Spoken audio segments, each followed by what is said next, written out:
I got a black man to cuck Big Papa Fascist's wife. I was expecting more a white safe space tonight on the debate. I would prioritize having people that think like me far before I would prioritize having people that look like me. We can engage in some good old-fashioned turbo racism. Let's go! He says, oh, my name's Cocaine Ketamine. What he said there is pretty much what I said earlier, but probably a little bit more racist. You ought to have opinions that will make Adolf Hitler blush. Do white transgenders fit into this identity? Do white homosexuals fit into this identity? Homos, he's talking about, he said homo. She is absolutely sexy. She is ready to be inseminated. Wait, what? And you want to have babies with her. My white sperms are ready to inseminate you, mademoiselle. Ooh la la, mon ami. And the same thing goes if you reproduce with a black person. They won't let me in the lift because I'm a trans. Those were the people that Rittenhouse shot were white liberals, okay? They were white liberals. He's not happy. Now, No, and they were Jewish. It's probably not random that there was such a high representation of Jewish people. And if you think that you can sit there and say that I'm too focused on race, you can get in Discord right fucking now and debate me on this shit. Because I'm fucking sick of it. Shut the fuck up. Shut the fuck up. How am I doing it? Hey, Chud, go fuck yourself. No.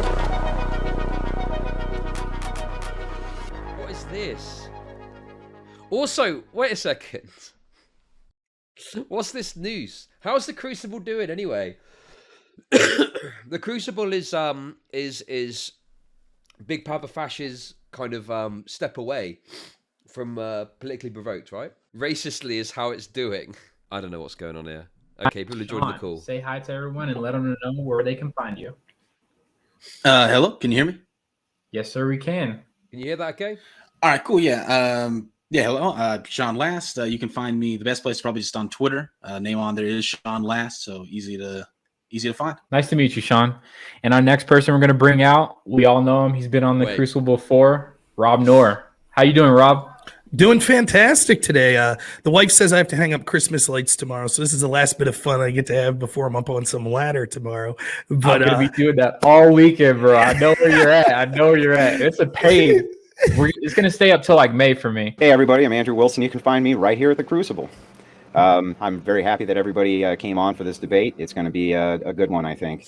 Look, a little funny story about this guy, okay?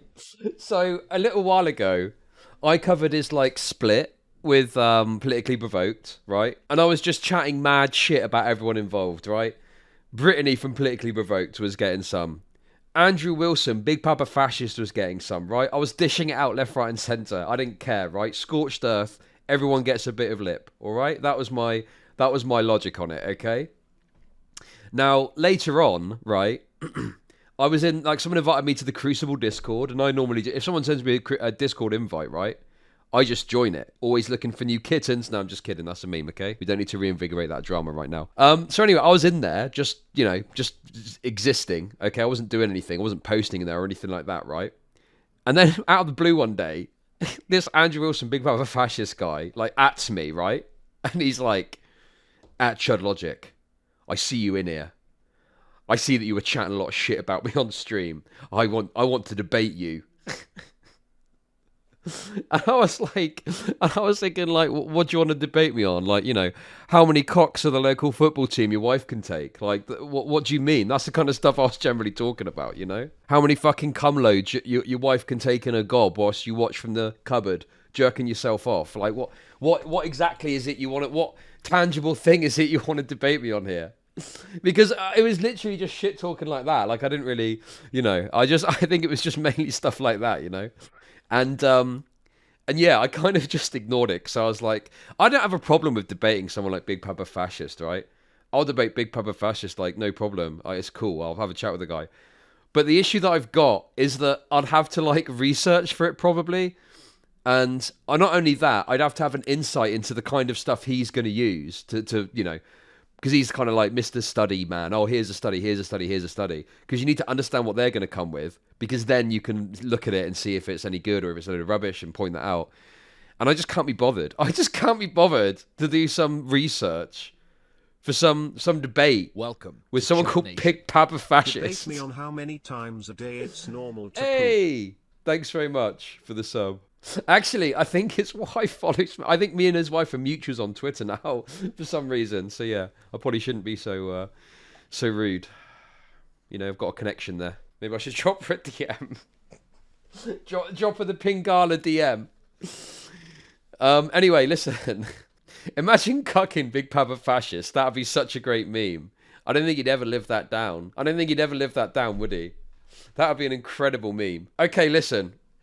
Right. Let's be real, okay? Let's be honest with this, okay? Something bigger needs to happen here. I'm going to be the bigger man and I'm going to step aside, okay? A white guy cucking Big Papa Fascist would be funny, okay? Now, hear me out here. Imagine, though. Imagine a black dude cucking Big Papa Fascist. Now, that would be the ultimate meme, okay? That would be the thing that you know would really bother him, yeah? A white guy, he'd probably just put it down to superior genes. I don't know. But a black guy, whew, that'll stick with him for the rest of his life, okay? He'll never forget that one. He'll never forget that one. So, I'm hereby calling on my comrades, okay? If you're interested, let me know and we'll try and sort something out, okay? That would be revolutionary, true. Anyway, listen. That's just memes, okay? I don't think that's going to happen. But we can always try. We can always try, okay? That's true praxis. What did you do in the great revolutionary, war? Oh, well, I led a battalion of, leftist provocateurs against the White House. What did you do? I provided medical care for an entire platoon of Antifa super soldiers. Okay, what did you do? I got a black man to cuck Big Papa Fascist's wife. That would be my contribution, okay?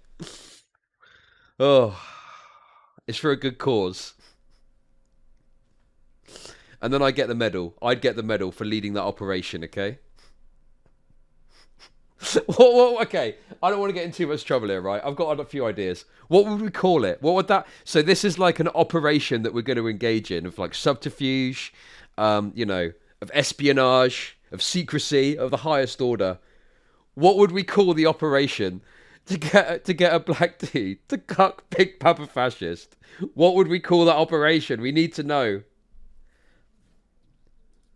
I was thinking of like Operation Dark Winter, but I thought that might be a bit too spicy for some people. I like the idea of Operation Dark Winter though. Operation Blackout, Operation Bedroom Ball, Operation Blackout is good. Operation Bullwhip. Oh my god.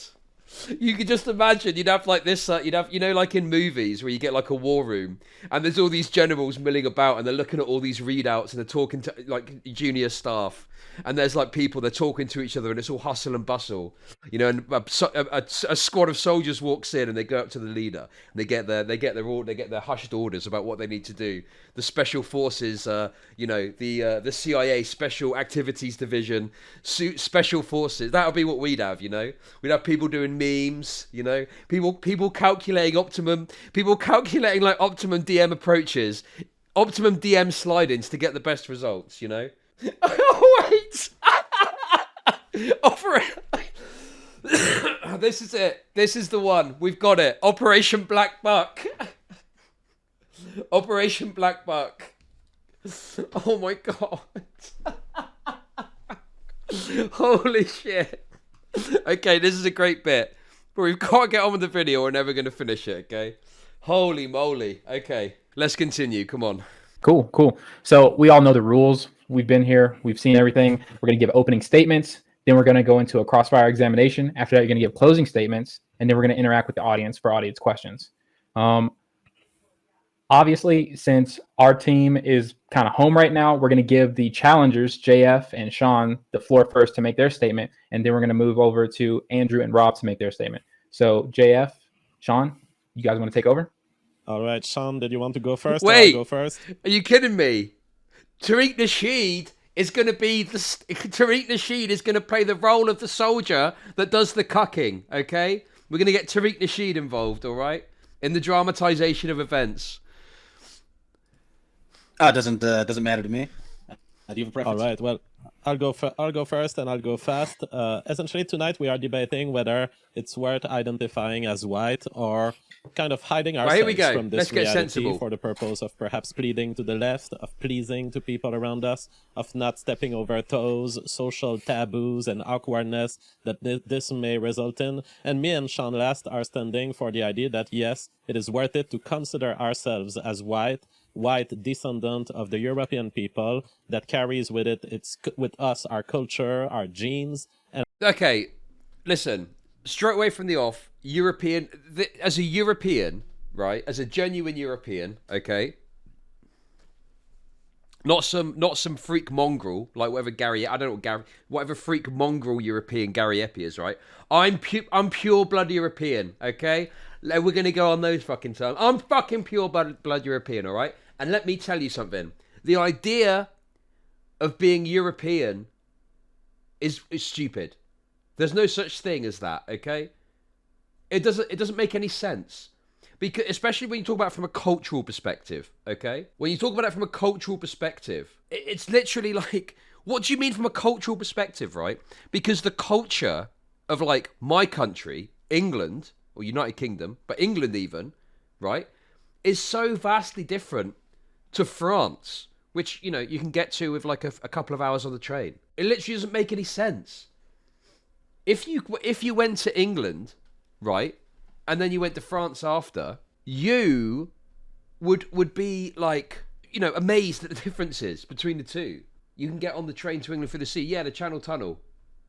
We made the terrible mistake to link ourselves, intrinsically to France through the Channel Tunnel. Biggest mistake we ever made. Okay, but no, in all seriousness, yeah, it's and you know, that doesn't even take into account like the Slavic countries. That doesn't even take into account the Slavic country. Like, you know, England to France, where there's a literal physical connection between the two in terms of like travel, right? Go further afield, go to Eastern Europe, and the cultural differences are even more astonishing. So it literally makes no sense to have this one generic European identity because it just doesn't exist over here. It just doesn't exist over here. It's so, you know, whenever I hear these raceoids talk about this, I'm just like bemused. I'm like, what are you talking about? There isn't one unique single European identity. There's multiple different cultures and identities that exist over here. Radical Hey! Agenda gifted a tier Thanks for 1 the gifted to sub, invalid Radical Leftist Agenda. _rag_. This is their first gift sub in the channel. Exactly, Third Fig. It is absolutely Americanoid stuff to talk about this, right?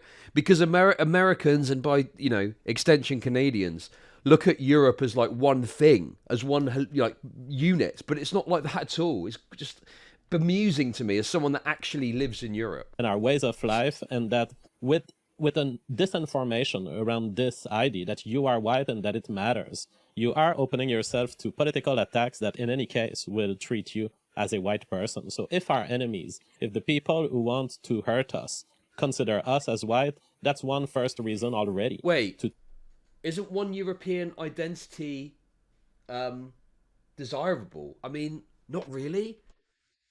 I don't think so. Like, why? What's the benefits of that? But even if you think it's desirable, it doesn't mean it exists today. And it really, I'm telling you, it doesn't exist. We don't like, we have a certain shared like aspect because we're part of the same continent. But other than that, no, we don't consider ourselves, you know, we consider ourselves somewhat European, I guess. But like when it comes down to countries, you don't go to France. You're not like, oh, hello, fellow European. Like, you know, you've got that recognition that you're from different countries and have different cultures. Take on the label and to develop a positive view of it. I will mention something that a Black Lives Matter activist once said. And I want to thank Pedro for being here tonight and hosting this debate. I think he's breaking the rhythm a little bit, being a non-white. Yes, I was expecting more a white safe space tonight on the debate. It's uncomfortable, but I thank him for doing it still. I will try to do my best to not feel the oppression of non-whites over this exclusively white debate. But there's a Black Lives Matter activist who took the step.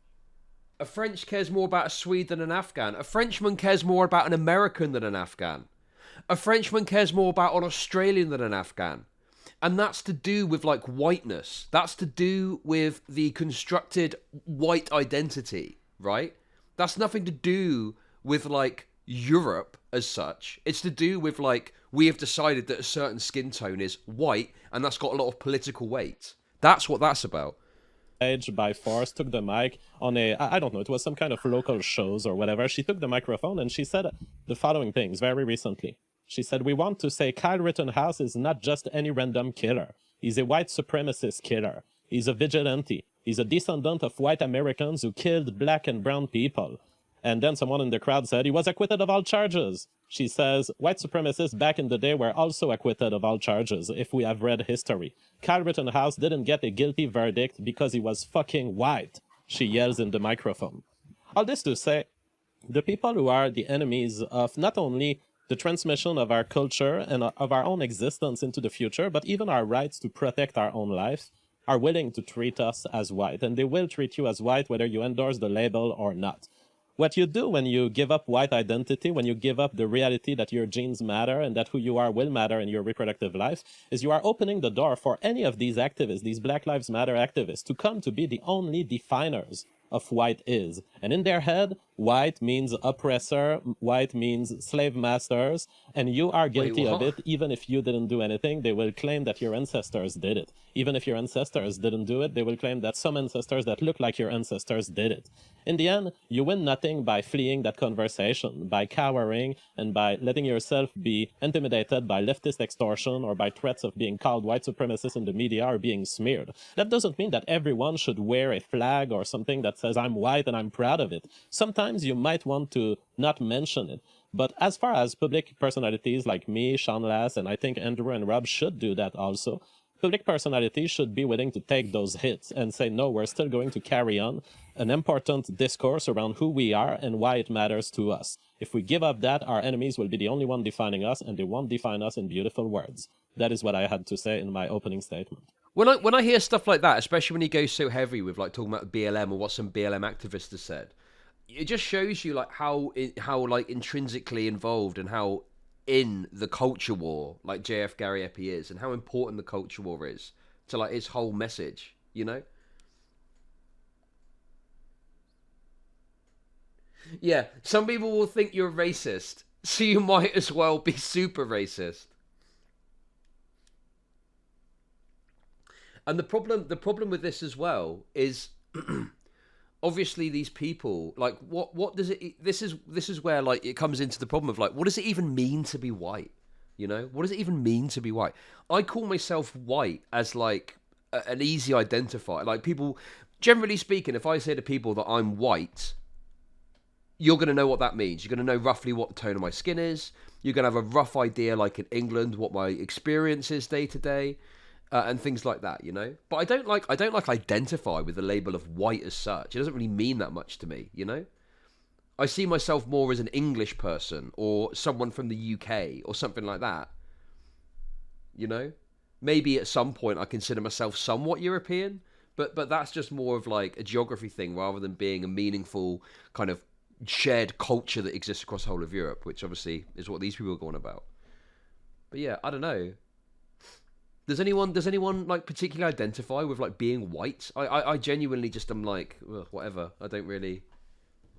Yeah, it's like I'm white as a descriptor rather than identity. Yeah. I don't identify as black either as a Somali.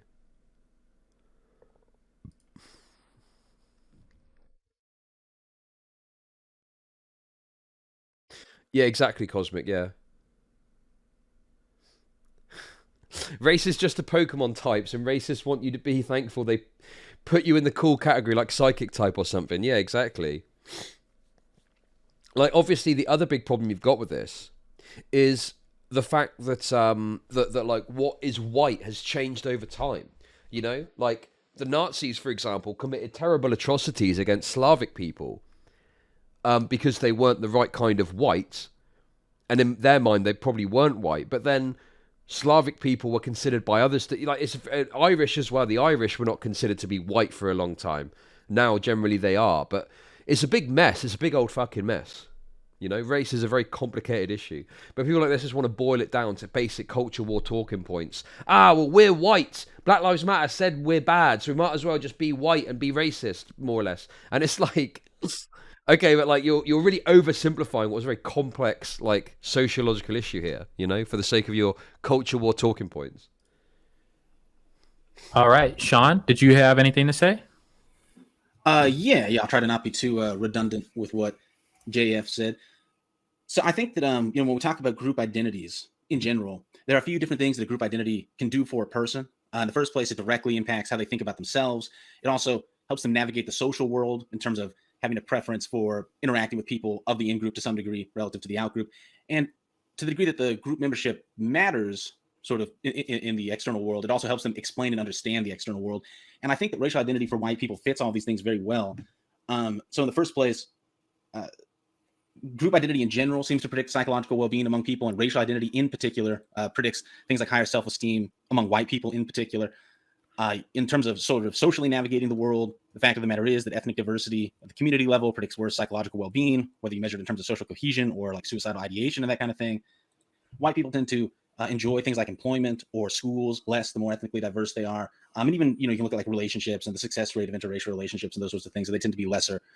And as I think JF was kind of talking about as well, that Americans who identify on the left, and not just Americans, but especially Americans maybe, have a racial bias against white people that has been demonstrated in a whole range of different studies, and it's also just obvious if you kind of analyze what's going on in the world politically.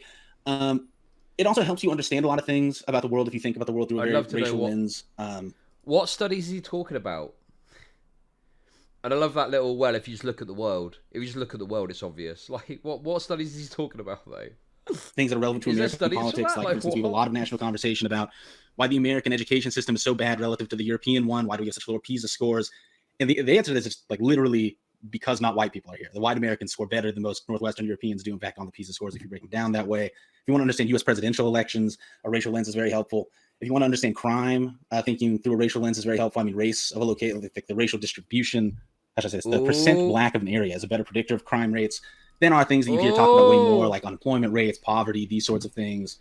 And I think it can also just help us have a lot smarter use of our charity and things like this. I mean, you look at the amount of philanthropic effort that's been put into things like just boosting the birth rate of Africans to the maximum degree possible and things like this.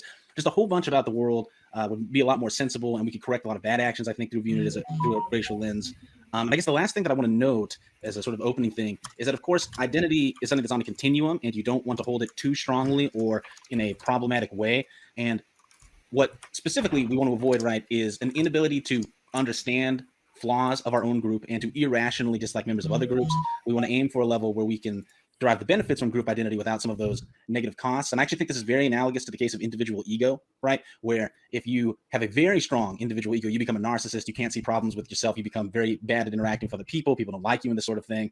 But also if you have extremely low self-esteem, or even worse, or sort of totally alienated from yourself and don't even have... Oh yeah, these types are quite boring. Sean Last, I mean, this guy, like some of the stuff he's talking about here, like, I mean, to be honest, it's incredible to me that in 2021... we're still doing the black crime rates memes, right? Like, Jesus Christ.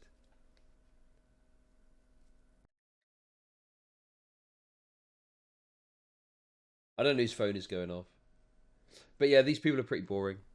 Anyway, hopefully it gets to spicy memes soon. Have a personal identity. I don't think I need to explain what is psychologically damaging about that.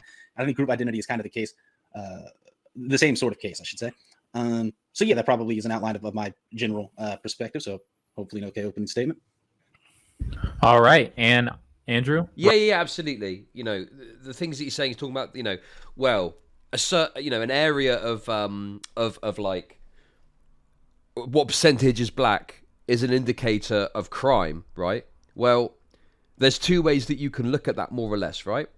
The first way, which I would consider the correct way, is to try and understand and think about why that area is that percentage back, what led to that outcome, what are the socioeconomic circumstances of that area, you know, trying to understand the why. So basically, for me, it's just about asking why until you get to a point where like you can't ask why anymore, you know? So what, you know, why is it that that area's got high crime? Well, because it's percentage black rate. Well, why is it that it's that percentage black rate? And you follow it all the way back. And normally you can trace historic lines through to how certain areas became, you know, certain percentages of race, certain socioeconomic history, like a lack of generational wealth, lack of opportunity, lack of support, lack of development in the area, you know, and so on. And it goes on, and you figure out, okay, well, this is the broader picture of why it is that this is the way it is, right? So that's option one.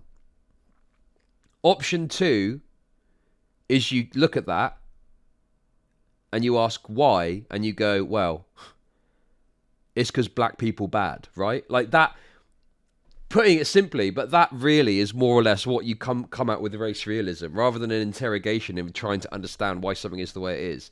You can literally just revert to, well, it's because black people are bad. Literal just race realism memes, you know? Yeah, it's because of the skull shape. Yeah, exactly. So, to me, that's probably what Sean... Obviously, I've only heard his opening statement. But to me, there's probably going to be some memes about that. I don't know what Rob and Andrew's perspective is on this. Like, I kind of feel like they're probably going to have better perspectives on it than these two, but I'm really not sure where they're going to go with it. I mean, I think Rob, if I remember correctly, I think Rob himself has recognised that, like, there are absolutely historic issues that black people have faced, and maybe it's had an impact on outcomes for them. I don't know. Has he said that before? Let's see. Let's find out anyway. Rob, you guys can take the floor. Give your opening statements. It don't matter to me who goes first. It's up to you, Andrew. Go ahead, Rob. Okay. So, yeah, happy to be here. I think this is going to be a very interesting debate. I think that many of the times, I haven't interacted with Jeff or Sean before, so thank you so much for doing this debate with me. I think it'll be a lot of fun. I have seen a little bit of your content, and I see mostly you arguing with people on the left. And I think that I'm going to approach this differently than how many of those people argue. For example, there are people that will say to you, race doesn't exist. That's not true. I absolutely believe race does exist. Or they'll say there is no difference between the race. Also not true. On a genetic level, on a cultural level, and things like that, those things are certainly true. The question of this debate of white identity is the idea of what does identity mean? I mean, I love it when they say, like, at a genetic level, then at a cultural level. Yeah, but that just leads back to, I don't know. It's just funny to me. It's like, where does culture come from? How does culture come to be? Do you think we're born with, like, culture genes that lead to certain cultures depending on what race we are? Like, Jesus Christ. I know, he's given them ground already. Also, the other thing as well, oh God, I can't remember now. I'm getting distracted by chat. I think that JF's argument is that regardless of the circumstances, due to genetics of black people, they'll always end up in circumstances they're currently in. I just disagree. I think that's wrong. In fact, there's a video on my channel where Heem came on, and there was a study that JF Gariepi quoted, claiming it backed up his claims in his debate with the serfs, that there's certain genes that have, like, unchanging outcomes on us. But if you actually look at the study or the article or whatever it is, actually it doesn't say that at all. And in fact, there's a whole bunch of stuff in it. But it even says in this article, which I'm sure JF Gariepi would take great displeasure with, is that our environment has an impact on our genes. So our genes can change dependent on what our environment is. There's a name for, I can't remember what the name of it is, but there's a name for this area of study, which I think is quite fairly new in terms of the grand scheme of things. It's like kind of up and coming. What's it called? Epigenetics. That's it. Epigenetics. Yeah. Epigenetics. Yeah. You see, look, you nerds in chat know. So this concept of epigenetics, and you know, I think this is great because obviously it backs up some of the stuff I believe as well. But it's this idea that even that our genes are affected even by our environment. So these sort of essentialist arguments that people are born with certain genes and that will mean certain outcomes, is based on this, which is admittedly still being looked into and researched and developed further. But even that seems to be, you know, the case that we are even influenced at the genetic level by our environment, you know? So yeah. But yeah, with JF Gariepi, because he's literally fucking studied this shit, right?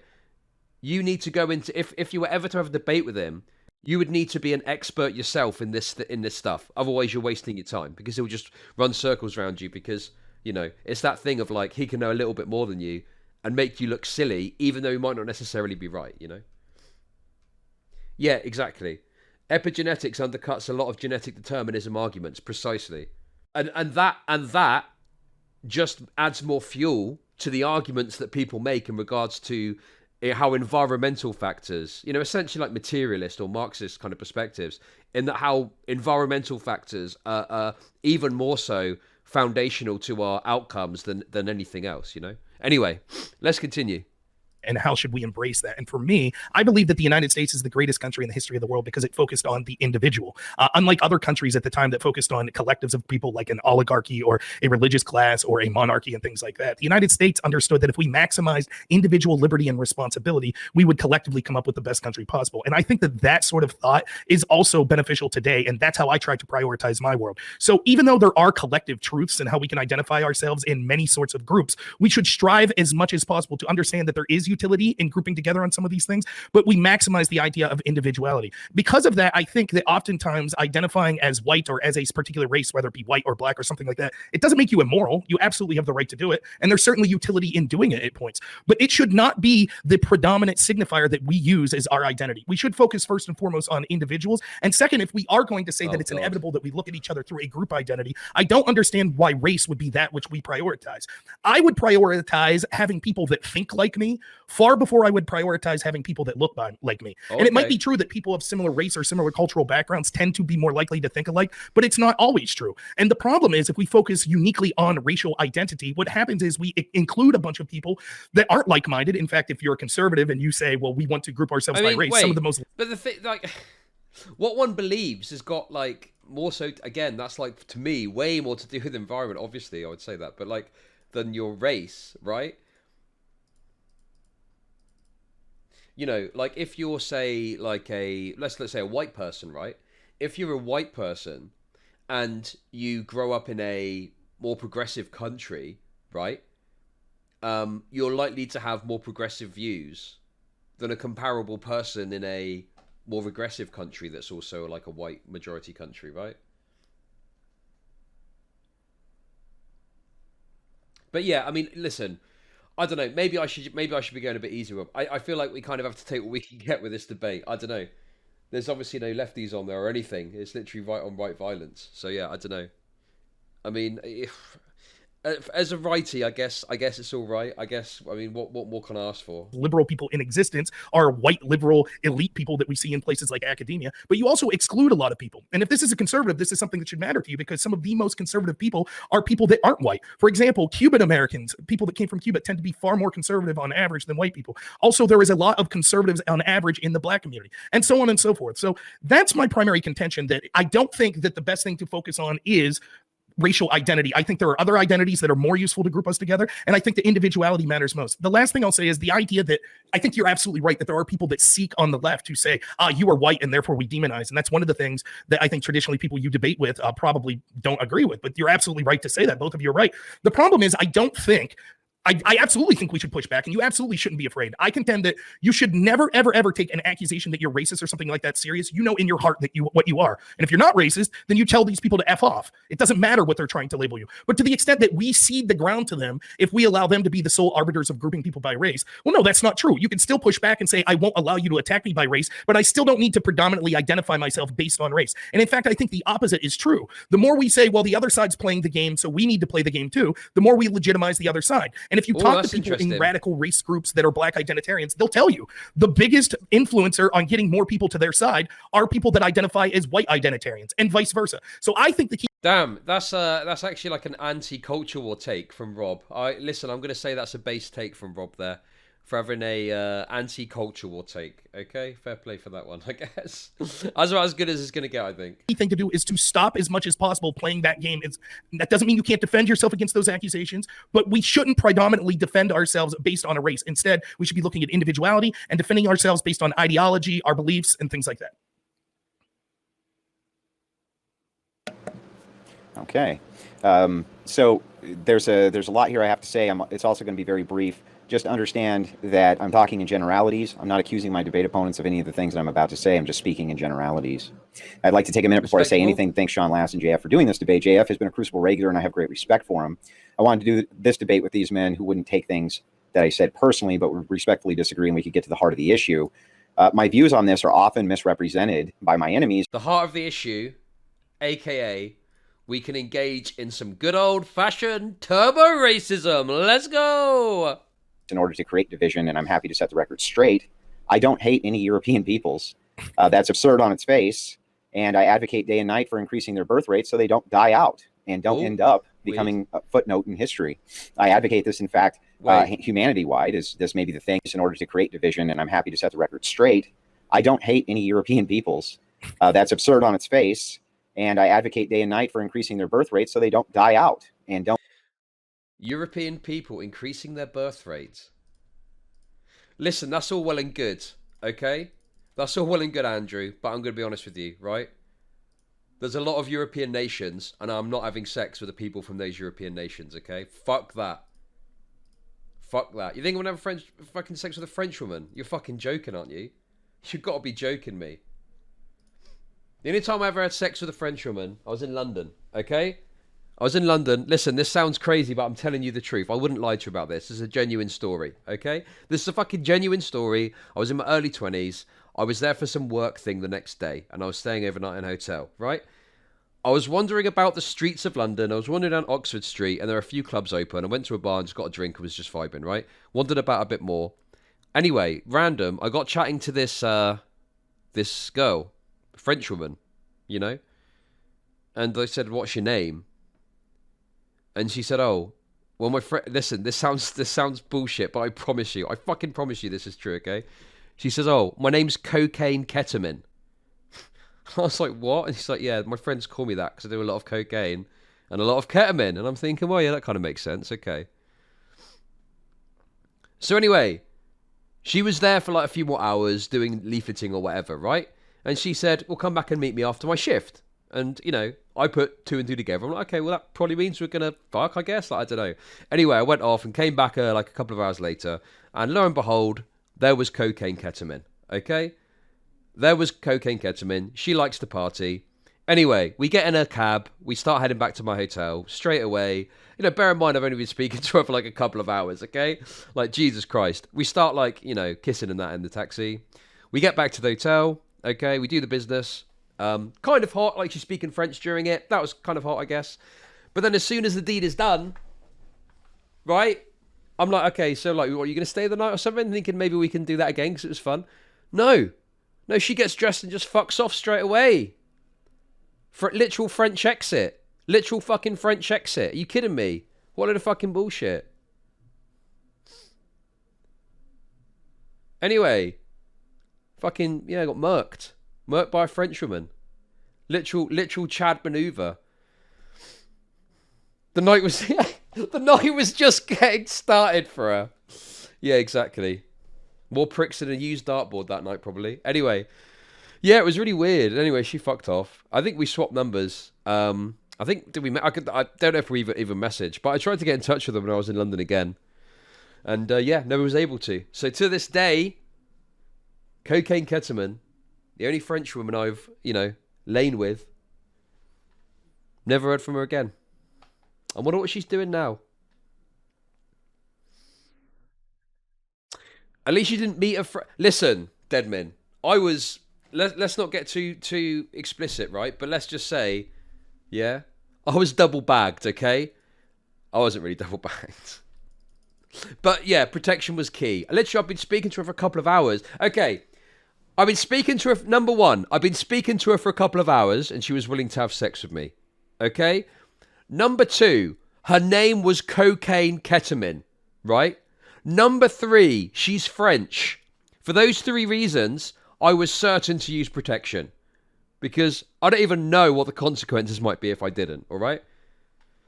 Anyway, let's continue. Don't end up becoming a footnote in history. I advocate this, in fact, humanity-wide, as this may be the thing that calls everybody into a position nobody can come back from. The issue at hand tonight is white identity. Whiteness, the left calls it under the guise of critical race theory, and the white race, it's often labeled by the right the heads and tails end of the same coin. It's my belief fully that white identity is a trap set by the enemies of all goodly people, globalists, globalism, and the belief in single culture, single racial paradigm, no national identity, borderless society, global tradition rather than local, global economics, global courts, global one world religion under a single one world order. The true progressive dream, one I am diametrically opposed to. So is my partner tonight, Rob Noerr. The ethno-nationalist has a very odd belief structure. The ethno-nat will key in on the factor of race as being the primary factor for what makes society function at a high level or a high scale. Race usually being identified as a close genetic cluster or perhaps by Kleins, which makes certain groups of people closer to each other through physical characteristics and perhaps even mental ones. In this case, the ethno-nationalists tend to look at the pan-European grouping of clusters and identifying that as white, though there's no exact agreement between them. Hey! In my opinion... Okay, listen, I'll give credit to BPF here. He's going pretty hard into the paint against some of the stupid talking points that the white nationalists make. So yeah, I'll give some kudos for that. What he said there is pretty much what I said earlier. But probably a little bit more racist, but, you know, whatever. Behind the scenes, we can let that had slide. Calm and rational arguments with my friend, Culture Thug. We argued a lot about the glue that held society together. Glue being the term we came up with for the thing to be which fair, drives people to listen, act. if you're gonna call yourself Big Papa Fascist, right, and you're not gonna go all in on the race realism, that is honestly cucked, okay? That is honestly cucked. If you're gonna call yourself a fascist, you ought to have opinions that will make Adolf Hitler blush, all right? You ought to have perspectives on what we should do with minorities, right? That will make Joseph Goebbels shit his pants if you're going to call yourself a fucking fascist. None of this, oh, well, actually, maybe this identitarianism stuff isn't so... No! Give it to me raw. Give it to me raw, Mr. Fascist, okay? Don't give me this wish-washy nonsense. Act as a group with group interests at heart. The possibility being this glue, whatever it ended up being, could transcend race as an identity. His solution was national identity and mine religious national identity. We argued about this over the span of many weeks. Wait, okay, listen. Okay. I'm probably giving more charity than is due, but even so, I'm going to do it, okay? I think the Crucible is some sort of reference to the play The Crucible, maybe? Which is all about witch hunting. Which maybe links into the news somehow. I'm not sure if it's a genuine, like, noose for, like, you know, lynching or something like that. I don't think it's that. I thought it was like a melting pot. Witches were some of them hanged? I don't know. Give it to me raw. Cocaine, ketamine. Oh my god. I feel like the background they're using acknowledges they know they're the bad guys. Yeah, maybe.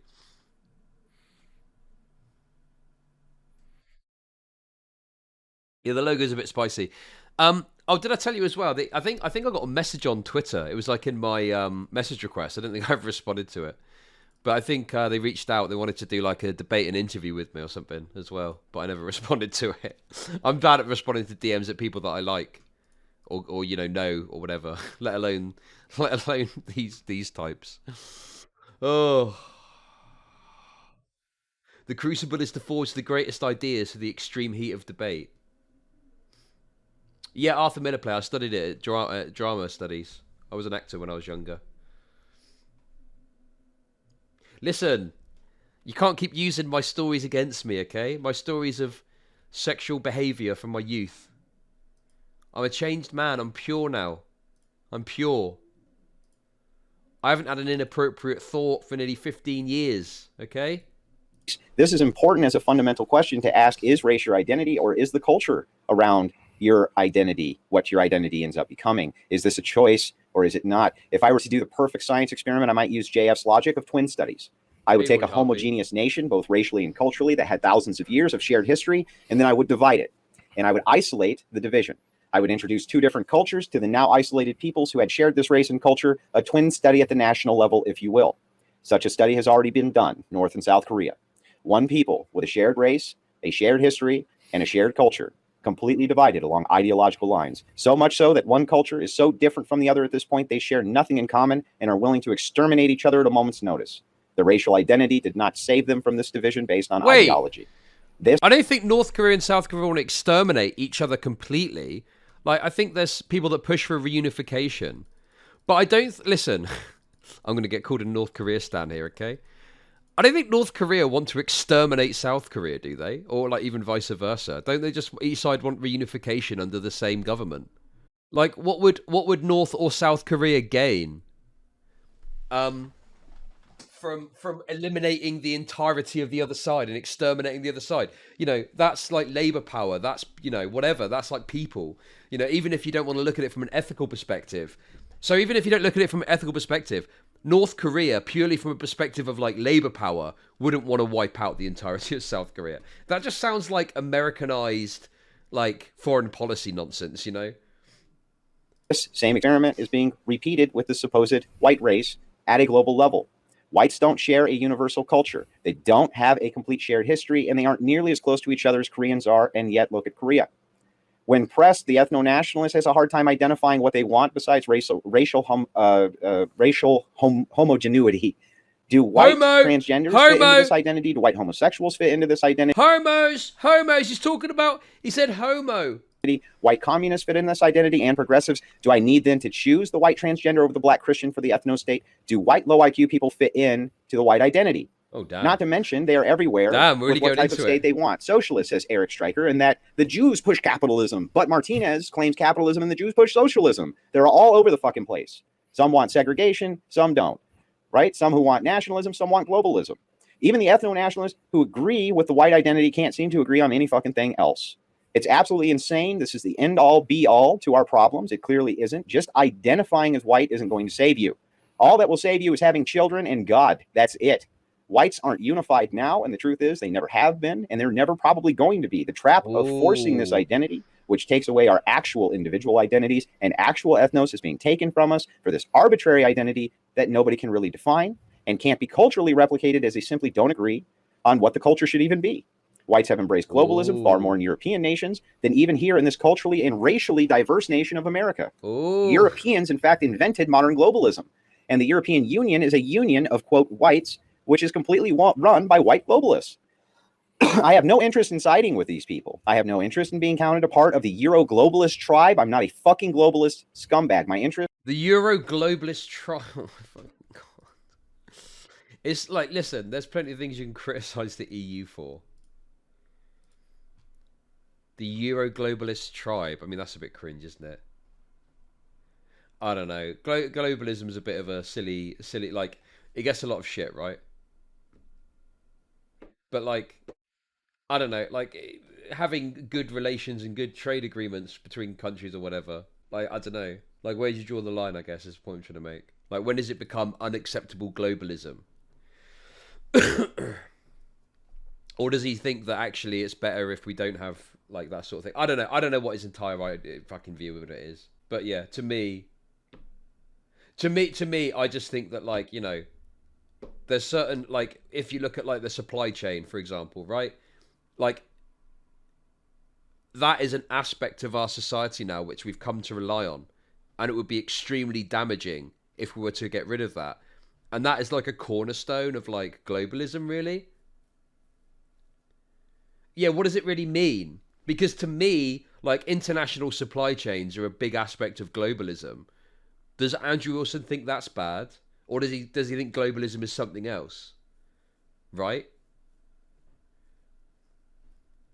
I don't know, it's just so weird to me. Because the reality is, if you were to switch off the supply chain, which again I see as a key component of, like, globalism, like, how would manufacturing work? How would you ensure that the goods that we require, or the food we require, resources we require, are in the right place at the right time? There's always been a global supply chain.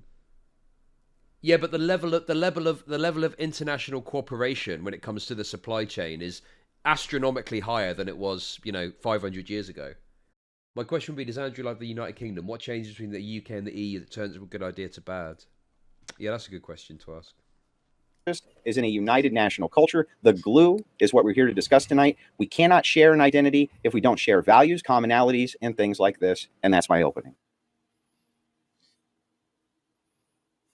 All right, gentlemen, the floor is open at this time. Keep the cross-examination civil. I have already mentally put on my bulletproof vest, so yeah, let it go. All right. Well, much has been said about the conflict between racial identity and the glue that keeps civilization together. The glue being presented by our opponent as ideological or cultural or religious. First, it's not true that the white definition is arbitrarily obtained. You can arbitrarily care about different levels of the white race. You can, for example, for me, I'm not part of the same race as people with Slavic genes. I have a very Western European identity and Northern European identity. And to me, that's what I care about. Oh, I see. So you basically gifted a tier 1 Hey! sub to cocaine_ketamine. What the This hell? is their first gift sub in the channel. Wait, did someone just make a fake account with one message? Wait, I didn't realize. Someone just made a fake account called Cocaine Ketamine and then said, "Hello, mon ami." Jesus Christ, you people, I tell you what. Listen, I'm going to let you stay, okay? Because you've got a sub now. Just don't get weird, okay? Just don't be weird. Don't be a weirdo. And we'll be cool, alright? I'll let you, even though I know you're some bullshit fucking sock account, alright? Listen, drop me a DM. It's been a while, okay? A lot's changed in my life since we last met. Anyway, listen, if you want to know what size my penis is, there you go. You can ask my former lover. Now, someone else may care more about a pan-European view or even include the Russians inside what they consider to be their race. And it's a matter of choice. It doesn't mean that these definitions do not point to facts that actually exist. Facts do exist. But in the same way, we can regroup all pickup trucks together, and then we can acknowledge that there's a difference between the pickup trucks produced by Ford and those produced by Mercedes or whatever. We can acknowledge that there are differences within groups that are different themselves. And there's no problem with that.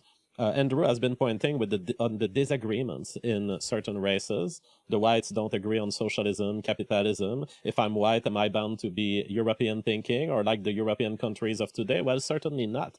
Having a definition of your racial identity as white simply means that you recognize that it is an important factor in understanding who you are, who you interact with, and that much of these things, including the birth of capitalism, was made possible due to a... Isn't it funny how like JF Gariepi can just like go, oh well, Slavic people, we don't share the same genes, they're not white like I'm white.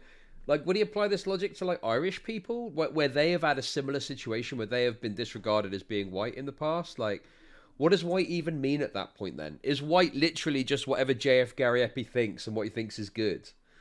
Like, oh yeah, well these white people are the good ones. Those white people that look white, I don't think they're white really. I am making a distinction, not arbitrary at all. I'm making a distinction though between those people, which some think are white, and these people, which I think are good white. It's a difference between good whites and bad whites. Okay, that's what we're dealing with here. Love it. A lifestyle that was brought upon by certain genetic nuclei. I don't think you would get the capitalism that we know of today if you didn't get Northern Europe, if you didn't get Western Europe. I think if you saw the world just from an African perspective, you may have never heard of free markets and capitalism ever developing on this planet. On the idea of the South Korea versus North Korea division, showing that race is not necessarily a factor of unity, I will say people who advocate for a white identity to be a thing, I'm not saying that there will never be conflicts within the white race. I'm saying you can expect something very different as to how people will be involved in these conflicts. You know what? I prefer very much to be in conflict with Sargon of Akkad and arguing with a white person who shares my sensibilities for free discourse and for the free engagement of ideas. I prefer debating Sargon of Akkad than combating a horde of a mob that would try to hang me or to kill me like they did to Kyle Rittenhouse. The point being, you can expect a certain number of behaviors within the white race, even when we are in conflict, even when we disagree. And to say that we are all part of a similar group, of the same group, like South Korea and North Korea, they share a part of a genetic nuclei that reassembles them together, doesn't mean that there won't be conflicts. There has been wars within countries that were entirely white. France versus Germany, France versus England. This was all white, between white countries fighting against each other. But it doesn't mean that we don't share eventually a history, such that even today I have Irish genes, although my ancestors were probably fighting against English invasions of their territory. All that it means that we are part of the same... Yeah, why was that? Oh my god. It's so funny that they point to things that, like, massively undermine their whole political ideology, and then they just brush over it. Oh my fucking god. Oh, I watched Hans versus Leftist Owl on my YouTube the other day. Yeah, it's crazy. race is that there are facts of the world, which I think Rob has acknowledged. There are facts of the world that we should not forget, that we should not hide to our children. And I will say this as a last point, because I do want to hear Sean last and what he has to say on these opening statements. But suppose that you see a beautiful Chinese girl. She is absolutely sexy. She is ready to be inseminated. Wait, what? And you want to have babies with her. Oh, look, even Andrew Wilson, ready to be inseminated. Ready to be inseminated. Oh la la, bonjour, monsieur. Are you ready to be inseminated by my superior white sperms? My white sperms are ready to inseminate you, mademoiselle. Oh la la. Mon ami, allow me to inseminate you with my superior white sperms. Oh la la. There is one thing you need to think about. She is probably a beautiful expression of Chinese genes, but your babies will not be exactly like her. Your babies, first, you will be engaged in an interracial relationship. It will change the likelihood of this relationship working. You will be faced with cultural and genetic differences at the behavioral level that will make your work harder. But most importantly, the babies that you will have, half of them will not be beautiful young Chinese girls. Half of them will be males. And the same thing goes if you reproduce with a black person.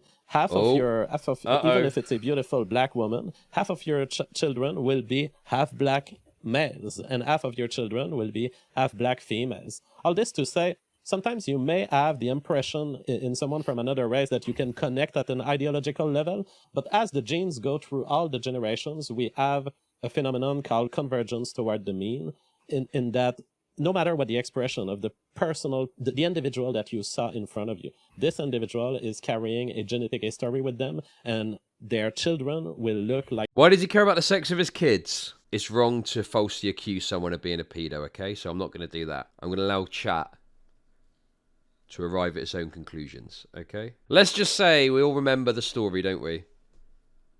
What was the... Let me just ask you this, okay? What was the mental age of the mentally challenged person? What was that he took under his wing? What was the mental age of that person? All I'm saying is he was very attracted to her mind, from what I understand, all right? All I'm saying is he was very turned on by her brain, from what I understand, okay? So I'm told. I've been told to say by my lawyers. So I'm told, all right? Like the group they come from. They won't necessarily yes, look like he comes from the great French tradition, okay, of that sort of thing. Parents. So even in the reproductive domains, there are reasons why we should guide our children, not to say don't engage in interracial relationships, but do understand that there is a path of pain ahead, and that it is harder, it leads to more relationships of abuse, it leads to more marriages that fail, and there's a behavioral reason that makes sense for it. And it also leads to offspring that will not necessarily How long does this have go the on features for? of the individual you chose. All right, if I may. Yeah, so there's a lot. That's a lot to go through. I just want to make sure that the other side, Rob, definitely you can speak for a time, but when you guys go that long, know that it's going to be long back. So kind of shorten it up. This is supposed to be cross-examination where you're interacting more with each other.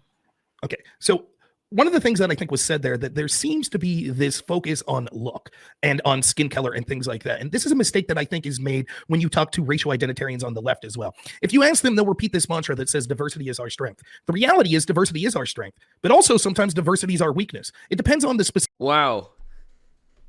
What an incredible...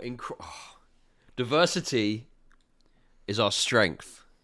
However, diversity is also sometimes a weakness. Put that on a fucking poster. Put that on a poster and sell it on Etsy. Get an Etsy shop. $10. $10 Etsy shop. Specific situation. Sometimes it's preferable, other times not. So we have to determine what the exact situation is and when we're talking about diversity. But almost all times that we're talking about diversity, when you really get to the bottom of it, we're talking about diversity of skills, diversity of thought, diversity of action. Those are the things we're talking about. So when I talk to someone on the left who's doing racial identitarianism and talking about diversity being our strength, I'll oftentimes ask them this. Say you're a CEO and you're developing a team and you think diversity is your strength, and you have some product coming, so you're going to have 100 people on your team. You have two groups to choose from. Group A looks like a rainbow. You have white people, black people, Hispanic people, Asian people, people in wheelchairs, men, women, LGBT people, Christians, Muslims. Wait, sorry. Where in the rainbow is wheelchair people? I've not seen that rainbow before. All right. Is there a rainbow where there's just wheelchair people in one of the rows? I don't know what rainbows this guy's looking at. Jesus Christ. atheists, etc. But they all think exactly the same way. And then group B is 100 white men, but they all think completely different. Which group is more diverse? The second group would be the diversity that we're talking about. And the mistake that people make is they say, well, on average, people of different races or people of different backgrounds tend to be more likely to have diversity of thought. And that could be true on average. I think disabled was wait, no, I don't think they tried to add disabled people to the LGBT thing, did they? There's like different issues there that are at play. I think there's different issues at play for those particular groups, right? For example, I don't think gay people have got troubles getting into buildings. Well, maybe in some cases, but not for the same reasons. Yeah. What? Okay. I guess we could say it's hypothetical or whatever, right? But like, what is this idea that why would someone in a wheelchair like think the same as a black person? I don't know. It's such a weird way to look at the world. Oh, I'm too gay for the escalator. They won't let me in the lift because I'm a trans. All right? Help me out. I need diversity now. Average. Now, we could get to the specifics on how likely is that to be true on specific things that JF's talking about. But in general, those things that lead to the diversity that we're talking about are just one link in the chain of getting to the diversity which we're actually talking about. Many racial identitarians on the right, they just approach this from the opposite level. They're saying diversity is our weakness. We want people that are like-minded. Right. And so JF's saying, so that means that we want people that come from a shared historical or cultural background. I think it's the Arthur Miller play. I don't know. I'd reach out and ask Andrew Wilson, but he'll probably ask me to debate again. And if I say yes, I'm going to have to do a bunch of research. Because he'll probably want to talk about, like, you know, I don't know. He'll probably want to talk about trans issues. And honestly, you know my take on gender. I just don't care enough about it to have a debate. And if not that, what would it be? Black Lives Matter, maybe? I don't know. Maybe that might be interesting because I'll probably have some takes that would surprise him. What with being racist? I mean, wait, no. What with having some nuanced takes on it? Anyway, how long does this go on for? I've got to watch the whole thing. I feel like when I start watching something, I've got to watch the whole thing, but it's probably really long. But again, the things that he's talking about, and look specifically when he talks about Sargon of Akkad, he says, I would prefer to talk to someone like Sargon who's for things like free discourse and arguments. But that's not a universal white characteristic. Pedro is someone who's for good arguments and shared discourse and things like that. He doesn't share the same race with Sargon of Akkad. So if the thing that we're looking for is interacting with people that prioritize free discourse, why would we say, well, then we're going to prioritize people that share a race with us? Sharing the race, JF's just saying, if you share a race with me, you're more likely to be, even in an enemy, more likely to have characteristics that I like. But that's not true in the entirety. So if we have to pick on one group to prioritize, to associate with, why would that group be racial? Wouldn't it be we prioritize interacting with people that believe things like... Listen, don't worry. I will no matter how long this takes. Okay, I'm ill. I probably got COVID, but I will watch The Hard's Destiny. I promise. I'll watch it after this. All right, don't worry about it. Like free discourse. Okay, then why would we kick people out that happen to be a different skin color than us or a different ethnicity than us? It makes no sense. To the part about interracial, and I'll leave someone else speak after this. I'll try to be brief. To the part about interracial marriage and things like that, the same question arises. Just because you marry someone and your children may end up looking different or something like that, what's the relevance to that? It assumes that people with a shared cultural background will have shared beliefs, but that's not always the case. Even if it's true the majority of the time, which I'm not convinced that it is, but even if that was true, that's not a reason to not get in a relationship with an individual that you love. And this speaks to what my opening statement said, that I think that we should prioritize individuality. The idea that we somehow have to take it in stride or take it as a consideration that if you're deeply in love with someone, you should take it as a knock on them if they don't share the same ethnicity as you, because even though you are compatible with the values that they have, despite the fact that your race is different, your children might not share those values. I think that's an absurd way to look at things. Instead, we should say you should find an individual that you're compatible with regardless of these extenuating factors such as race or height or whatever. Right? It should be regardless of that. And if your children end up not sharing the values of you, it's probably more of a result of they happen to not believe your environmental bring up than it is genetically they were predisposed not to share your values. So, I mean, there's a bunch of different things, starting with the last thing about interracial marriages. A few things. I mean, for the first place, I think it's just objectively the correct way to look at a marriage, right? If you're considering marrying someone, is what is the probability that this marriage will lead to some criteria of success, and maybe that's a long marriage of high marital satisfaction that produces a reasonable number of offspring that themselves develop healthily and all that, right?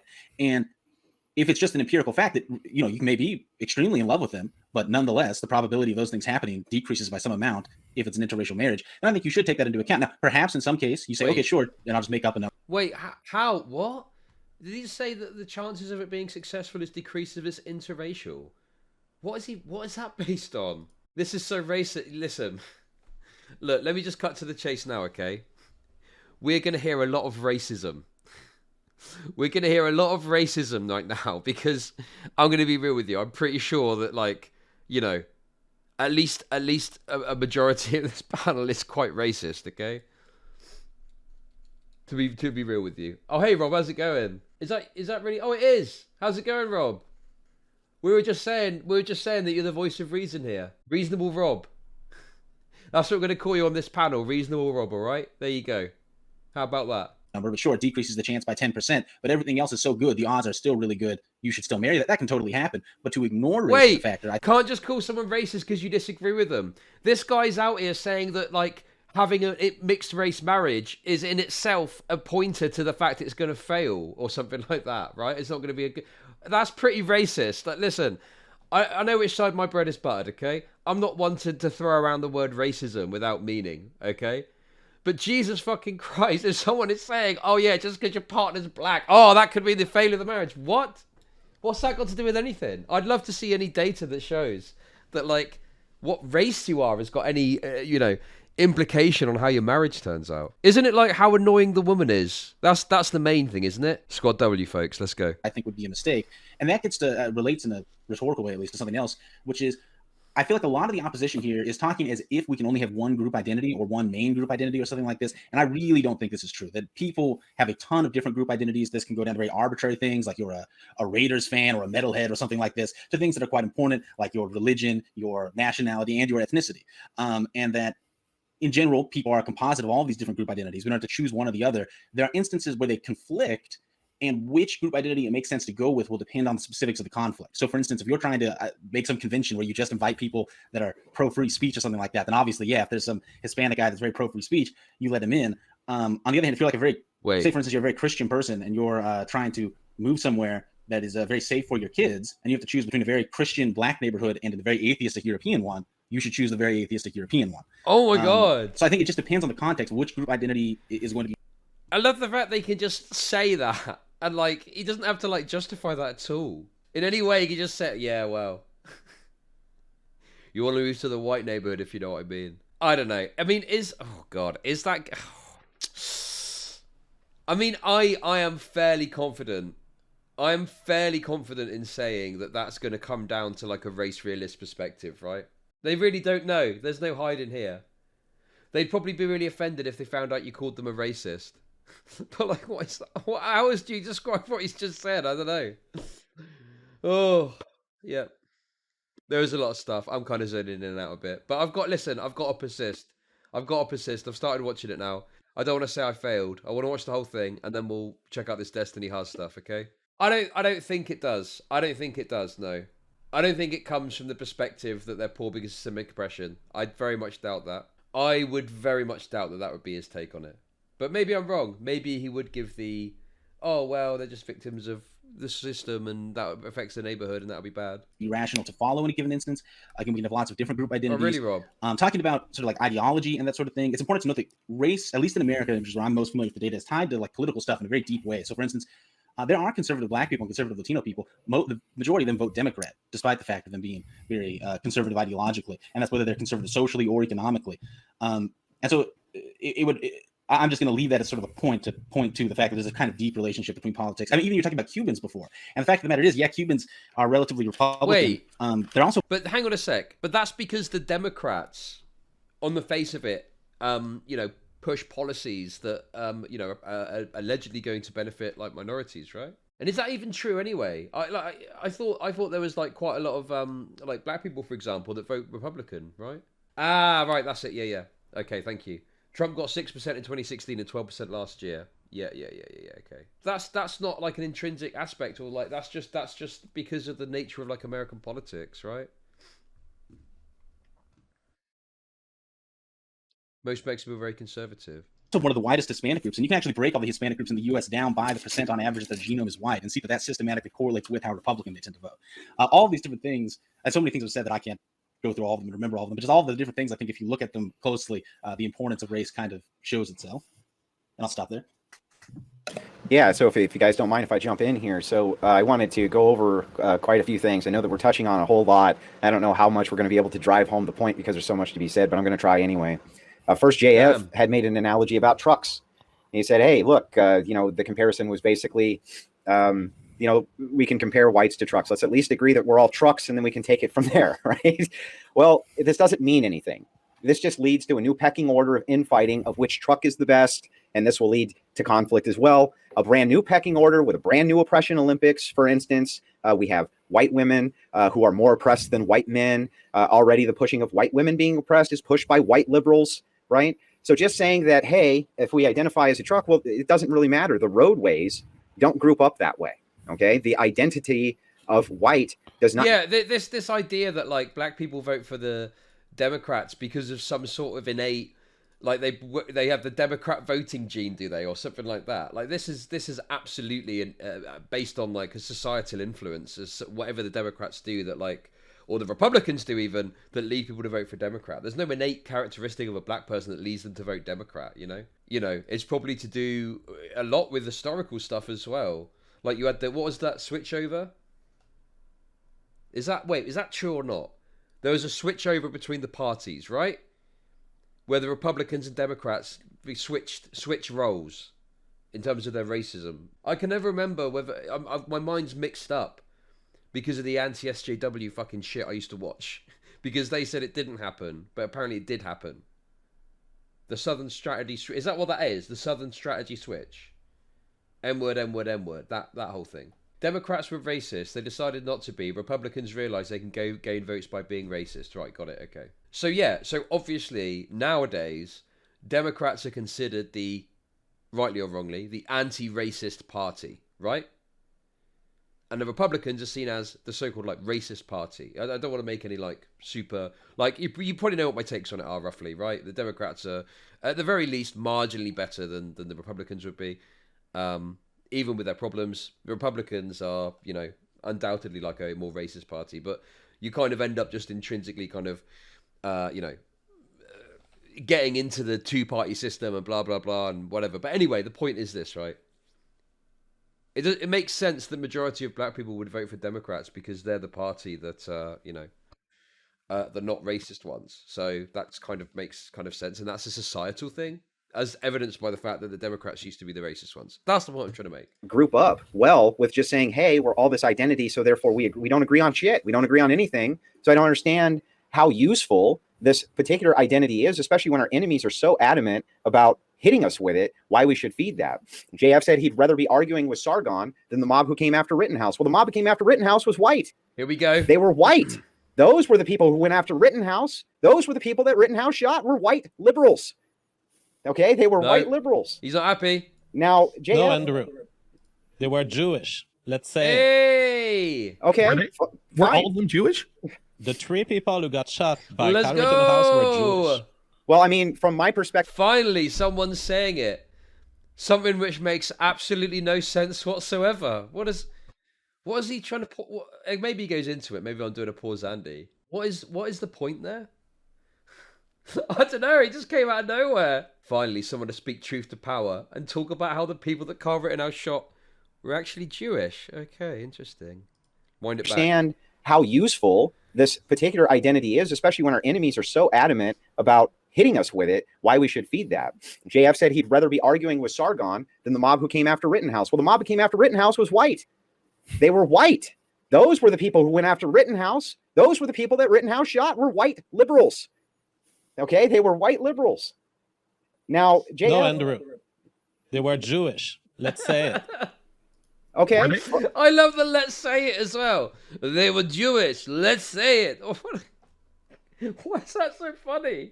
Like as if he's boldly stepping up to speak the truth about something that no one's dared to speak yet. No one's had the balls, okay? Jared Gariepi's coming in, wheeling his balls in a fucking wheelbarrow, right?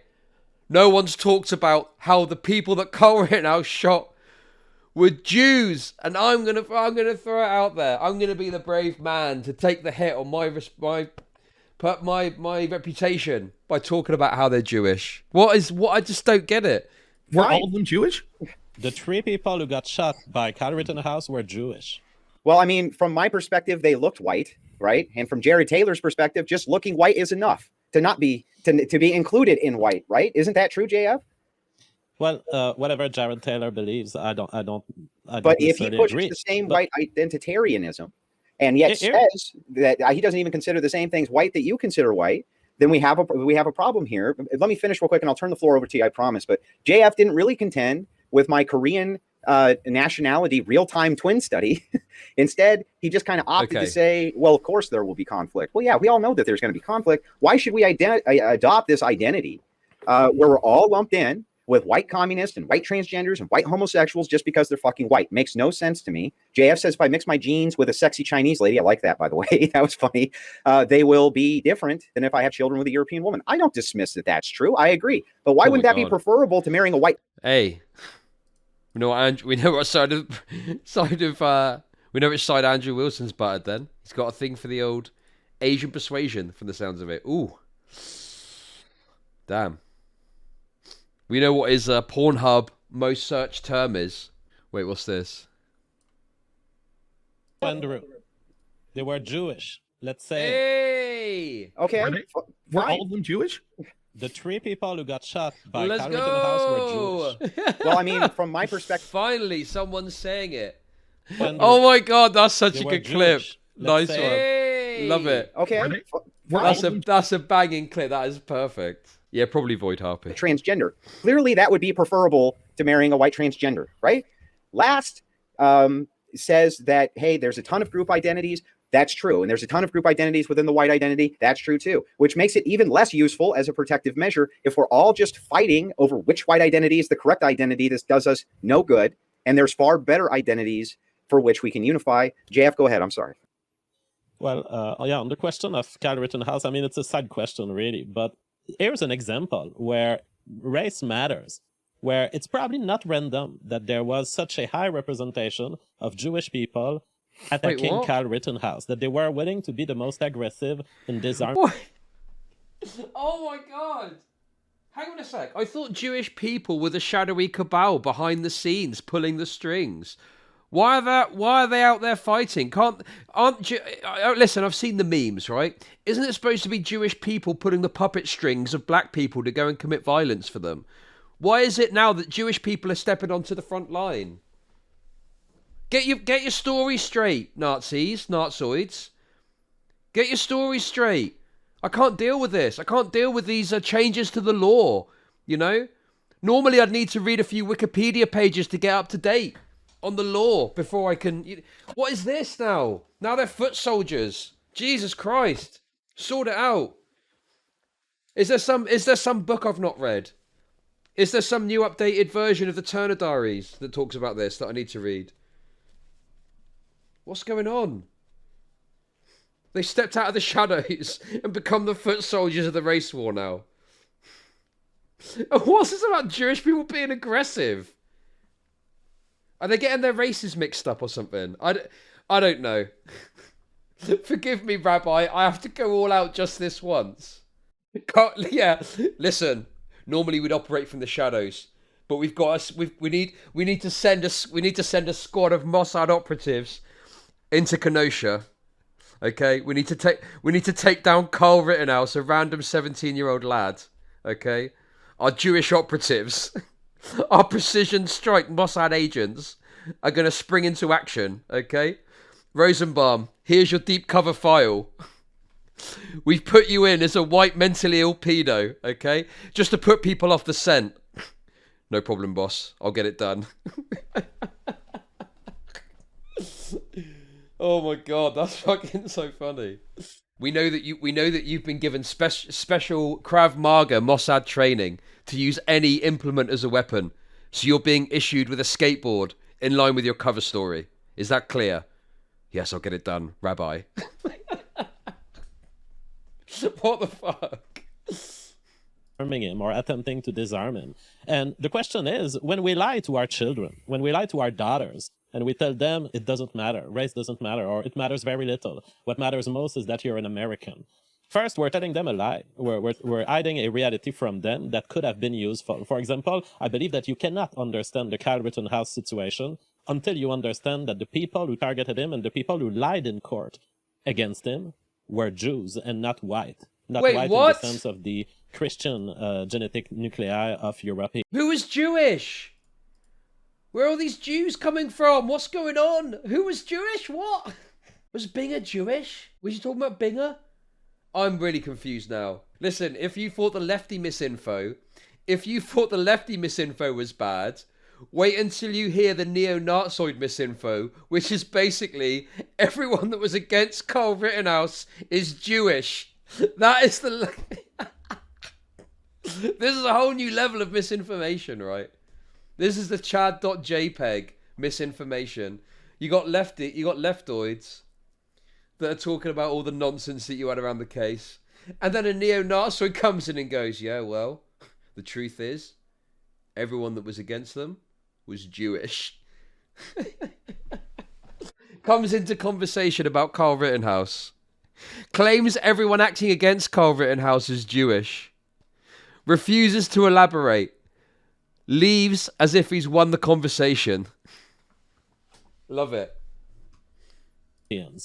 Once you understand these things, once you start noticing, you understand that there is an ethnocentric structure to the world that is independent of what whites will do and what whites will tell their children. In fact, when you understand, for example, the media world and the podcasting world, you understand that there is clearly a preference in ethnic Jews who run these podcasts or media, and they will not engage with arguments outside of their race. They will invite guests, preferably that are Jews themselves. They will hire people in their mediatic industry that are Jews themselves. And this leads to something like the situation we had in the 90s and 2000s, where essentially all political commentary is somewhat under the influence of Jewish ethnocentric thinking, leading, for example, America into terrible wars in which the blood of Americans was lost, all of it because our intellectual enlightenment, our guiding light of intellectualism, all were part of a people that was sympathetic to a particular country in the Middle East, and we fought for this country rather than fighting for ourselves. Here's the kind of deception that kills.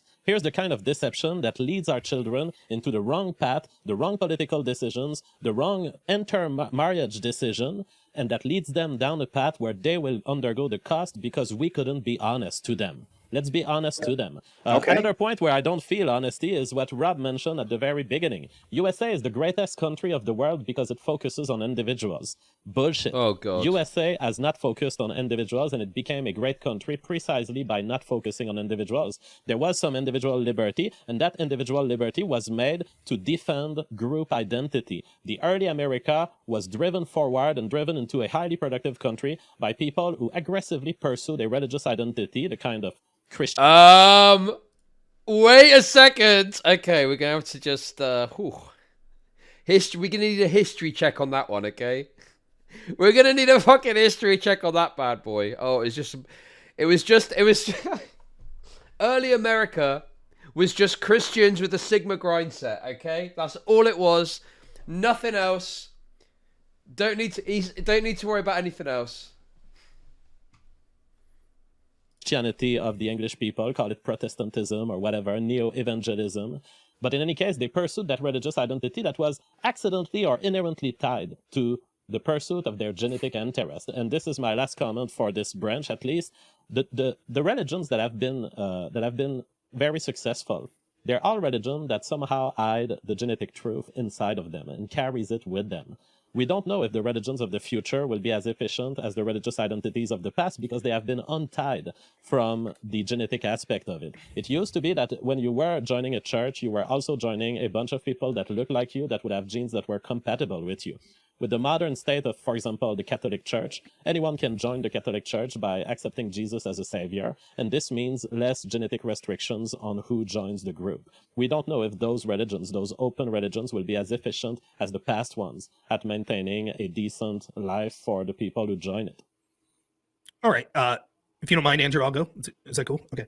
I'll try to keep it brief. First, on the idea of the country being founded on individuality, that is exactly what our foundational documents were about. They may have been based on Christian values, but the idea was that of individuality. Those that sought to come to this country and proceed to follow the ideas that were enlightened by those foundational documents did so based on their individual choices. Is Is anyone going to like talk about slavery in this at all? Are we is that going to come up? I mean, I don't know. To me, that seems like a pretty important facet of any discussion when you're talking about the founding of America. No, like surely to me, like that's quite an important aspect. It's funny that these people go on about how like CRT is like silly and that we're teaching kids to hate themselves, but then when they're talking about like the foundation of America, slavery doesn't even come up as an aspect of like its foundation. Oh my god. This discussion about identity. Wait, you think slavery's got nothing to do with identity then? What are you talking about? Jesus Christ. Yeah, or indigenous issues too, sure. That's obviously another massive aspect. But I was just thinking because of what JF Gary Epper was saying in regards to that, but yeah. Well, the response would be to, in regards to responding to JF Gary Epper and what he was saying about how the founding of America basically saying it was a Christian Sigma grind set. The pushback to that is to talk about the atrocities that were committed on American soil in order to bring America to where it is. That's a big part of why America is the way it is the fact that people would then associate collectively with people that they tend to... Listen, I understand the racists in my chat. Listen, I know that you racoids in my chat are going to be, oh, no, I'm sorry, I'm right, you're wrong. Shut the fuck up. I don't care. I don't want to hear what you got to say. Have similarities with, whether it be racially, religiously, etc., doesn't mean that the foundational principles weren't that of individuality. In fact, one of the things that is most American is the idea of the rugged individual that was the mountain man, that were the explorers that went west, that was the homesteaders that were literally making families just based on their own and thousands of acres of lands which they settled in. If you really think that slavery and indigenous genocide isn't like a very important aspect when you're talking about identity and the foundation of America, I literally don't know what to tell you. I literally do not know what level of fucking brain damage you have if you think that isn't absolutely integral to a conversation about that to bring in. What are you talking about? It's fucking essential. It's essential. Like, what are you talking about? It is like one of the most foundational aspects of America. The fact that there were people there that got fucking swept aside, and then that wasn't enough. That wasn't enough fucking genocide, right? The Americans weren't done then. After they fucking did the Manifest Destiny shit and they wiped out fucking all the indigenous people, most of the indigenous people, they were like, right, now we've done that. Let's get some blacks over here to build all our infrastructure, okay? Let's get some blacks in here to do all the fucking hard work so we don't have to. What about paying them? Don't worry about that. We'll just come up with some shit that says they're not really that human. And then they do it for free. We can beat the shit out of them and everything. It'll be great. Like, what the fuck are you talking about? You're fucking insane if you don't see how important that is when you're talking about this shit, right? This is fucking fundamental. This is foundational. I'm not viewing it just through the lens of skin colour, you fucking idiot. What are you talking about? Viewing it, you fucking moron. You absolute fucking clown. What are you talking about? Seeing it through the lens of skin colour. I'm talking about material fucking reality, right? The genocide of indigenous people. Material reality, okay? This is basic fucking shit, right? This is basic fucking shit. Slavery was material reality. The genocide of indigenous people was material fucking reality, okay? This isn't some fucking abstract esoteric race shit. This is material fucking reality. This is what fucking Marxism is all about. And if you think that you can sit there and say that I'm too focused on race, you can get in Discord right fucking now and debate me on this shit. Because I'm fucking sick of it. Get in fucking Discord right now and debate me. Jesus fucking Christ, you people are insufferable. Listen, not everything that's... You're fucking crazy if you think that isn't essential. No, you don't need to ban them. A great wilderness. That sort of spirit is the American spirit that made our country grow so fast into a superpower. The idea that people then said, oh, and we will find reasons to be collective and to come together in categories. Absolutely true, right? Sean talks about this. There are a litany of ways that we could group each other together. Yes, that's absolutely true. But still, the reason that we could do that in the United States was the idea of individuality. Get in the green room. Get in the green room. We'll talk about it, okay? It's the Chud? Okay, before you start saying anything, you got to explain something to me. Explain to me how suggesting that talking about the material reality of indigenous genocide and slavery is viewing everything through the lens of race, as you claimed in chat. What I heard you say was emphasizing America in its founding was importing slaves, black, to do their work, founding of their work. And to me, that your perception here was looking at the founding of America only through the lens of slavery, which was the enslavement of black people, its skin color. No, you fucking idiot. What I'm saying is really simple. Oh, you okay? can disagree with the implication I drew, right? Yeah, That's no, okay. That's fine. You drew that because you're a fucking idiot, right? It's really simple, okay? Slavery is a material fucking reality, okay? Yeah, no one denies that. You're Right. trying to attribute some you're bullshit fucking argument denying to it. somebody. Yeah, because you said in chat that I was looking at everything through the lens of race, and I'm not at all. That's what you do though. As you look at the American founding, you look at it only through the lens of slavery, which only through the lens of skin color. No, how am I That's doing it? How am I? No, I'm not. You fucking idiot. How am I That's doing it. it? Oh, You shut said the the fuck up. essential Shut the founding fuck up. How am I doing Hey, it? Chud, go fuck yourself. No, I said no. Listen, shut the fuck up. Shut the fuck up. It's my show. Shut the fuck up. Listen, shut the fuck up. It's my show. Okay. I never said that at all. I said that slavery was foundational to the founding. Wait, they fucking quit. They fucking quit. They just packed out. Oh my god. They just fucking backed out.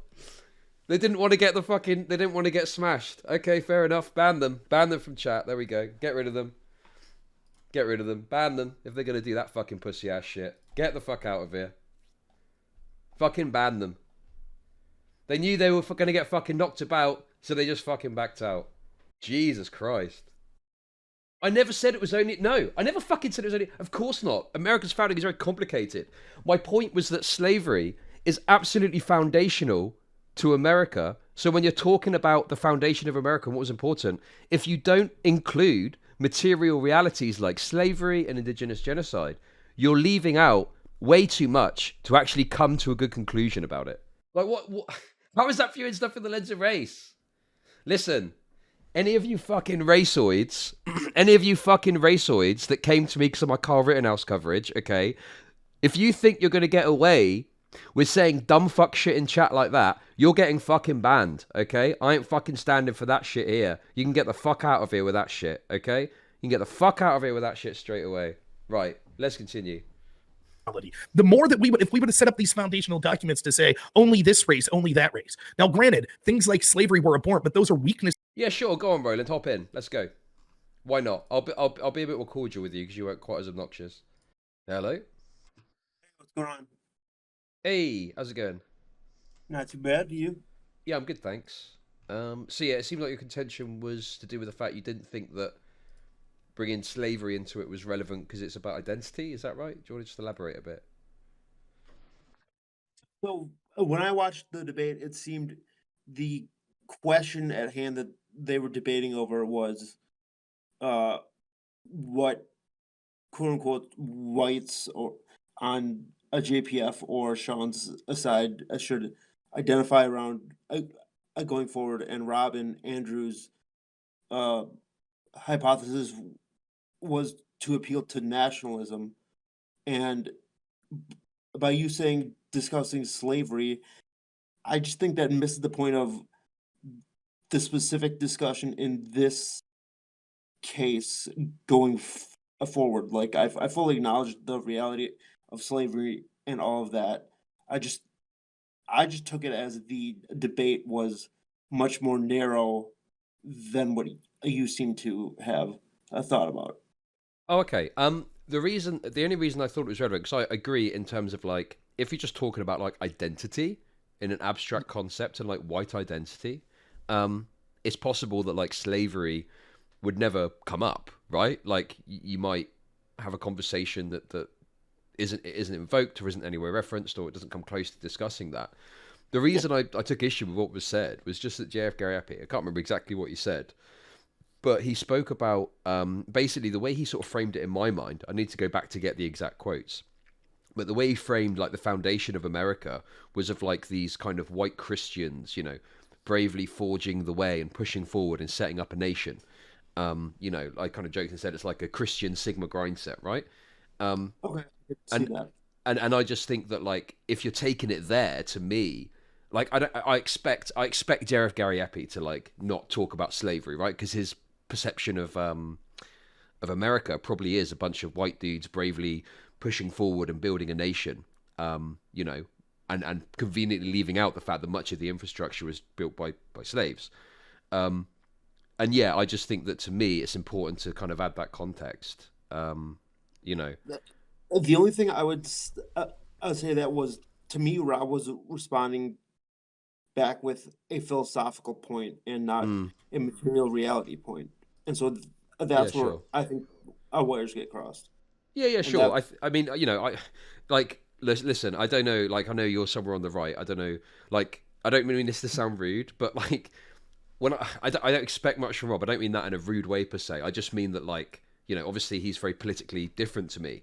So, you know, I don't expect him to come with like the woke talking points or whatever.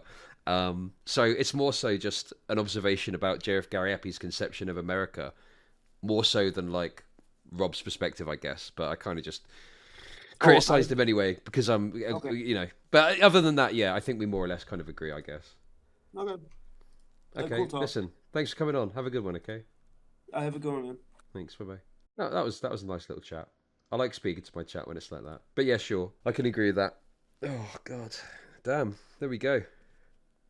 We're one racist down, okay? We're one raceoid down. Listen, all I'm going to say is this, then we're going to get back to watching this, right? If you genuinely think that I view things only through the lens of race, I don't know what other conclusion to come to other than you are in some way racist, because holy fucking shit, like me, fuck me. If I'm getting accused of being racist or class reductionist, right, and you think I only view things through the lens of race, you must be on another fucking planet, okay? And that planet is called racism. Let's continue. Weaknesses in our country, not strengths. The idea that made the United States the golden city on the hill was this principle of individual freedom and liberty. And the idea that we would then group together based on things is inevitable, but that doesn't mean that we should prioritize doing that based on race. You say that in factoring in race is an important truth that we can tell our children. No doubt that yes, there could be racial and even many other things that theoretically can be important. For example, some people find it very important to have a lineage of their exact great-grandparents, grandparents, etc.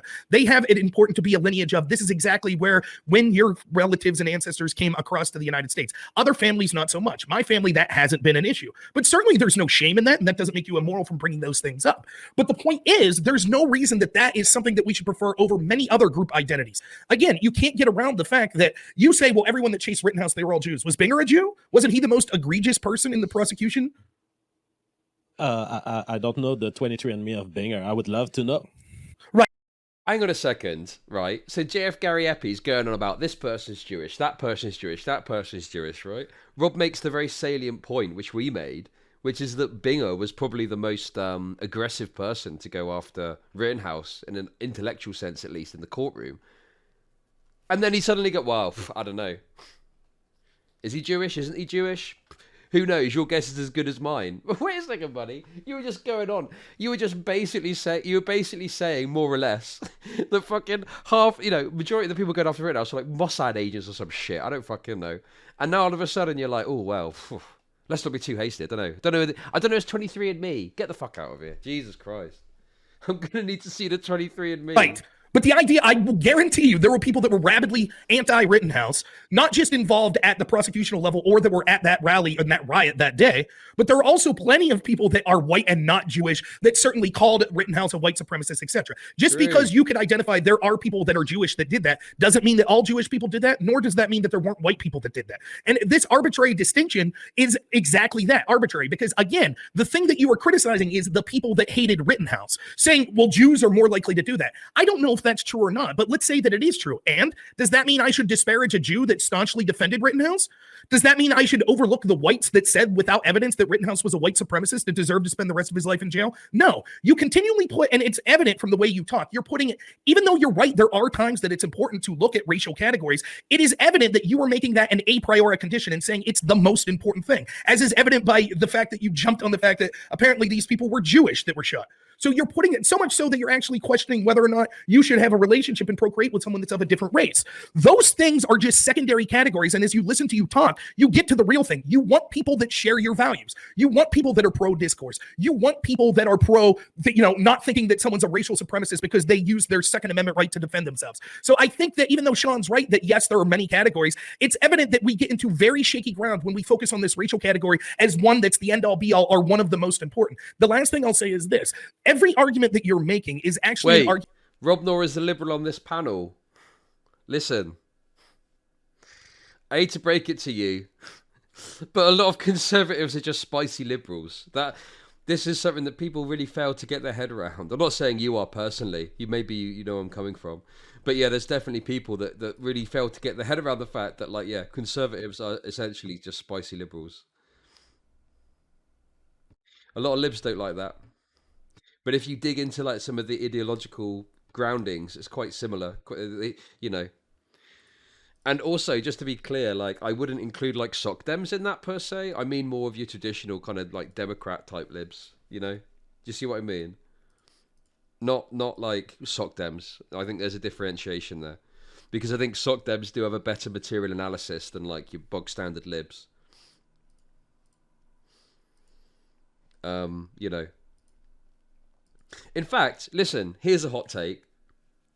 Some soc dems have got a better like material analysis and worldview than like some self-proclaimed people on the left have. Like some leftists, some MLs, anarchists, and so on. Some soc dems genuinely have got more based and more genuine grounding in like material analysis. The only difference is the prescriptions that come off the back of that. That's the difference. But actually, the understanding of how it all works is a lot better. Oh, hey Tommy, how's it going? Non-believers in any structural racism, chart. Is that line of libs? It's not. That's like. It's more about a focus on individualism. That's the key thing, the key central point that I'm getting at. You know.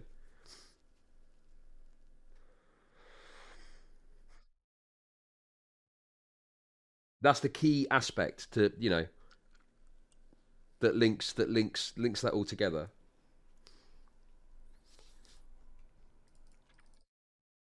And it's not a surprise, because the vast majority of people in our society believe that it's individual action and choice that has an overriding impact on our outcomes versus environment, etc. Right? Welcome to Chud Nation. Hey, Paul School. Thank you for the sub. You know, and that's because that's the nature of our society. Is this pushing of the idea that it's individual action that is king, essentially.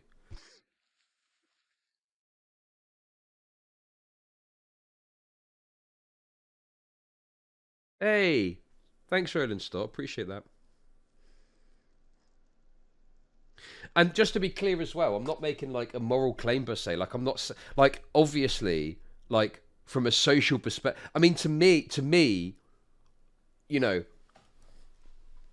it's a kind of a grey area almost. Like, you know, I'm not saying that like, oh, libs are as bad as conservatives or anything like that. It's not about that. It's just, to me, their underlying analysis is the same.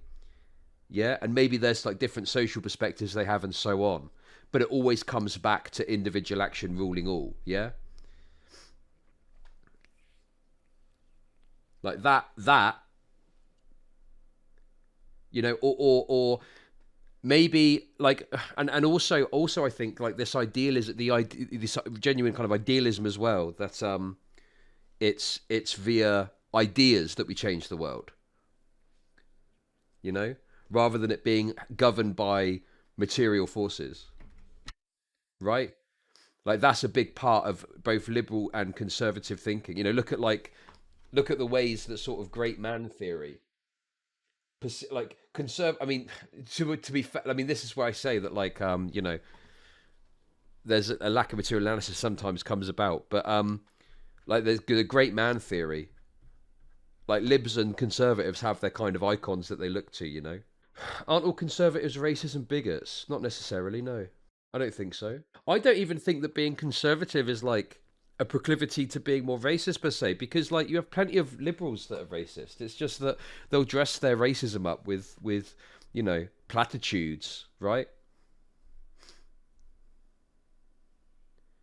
You know, I'm sure that like you know, establishment Dems have got all the platitudes in the world, but then look at how they govern, look at how they legislate, and you know, yeah, sure, there's a degree of like the Republicans holding them back, but We watched that video the other day, and it spoke about how in states and areas where Democrats have got an overwhelming majority, there's literally nothing to stop them. How NIMBY donors essentially influence the Democrats to take actions that continue to harm like minority communities because it's not in their interest to, right? Less actual information, more memes. I think the way to put it is, and I think, you know, this is a fairly reasonable statement, I think, Democrats are anti-racist up until the point at which that anti-racism comes at odds with wealthy NIMBY donors, right? That is the basic take I'm trying to make. Hopefully, that's hitting you where it needs to hit, okay?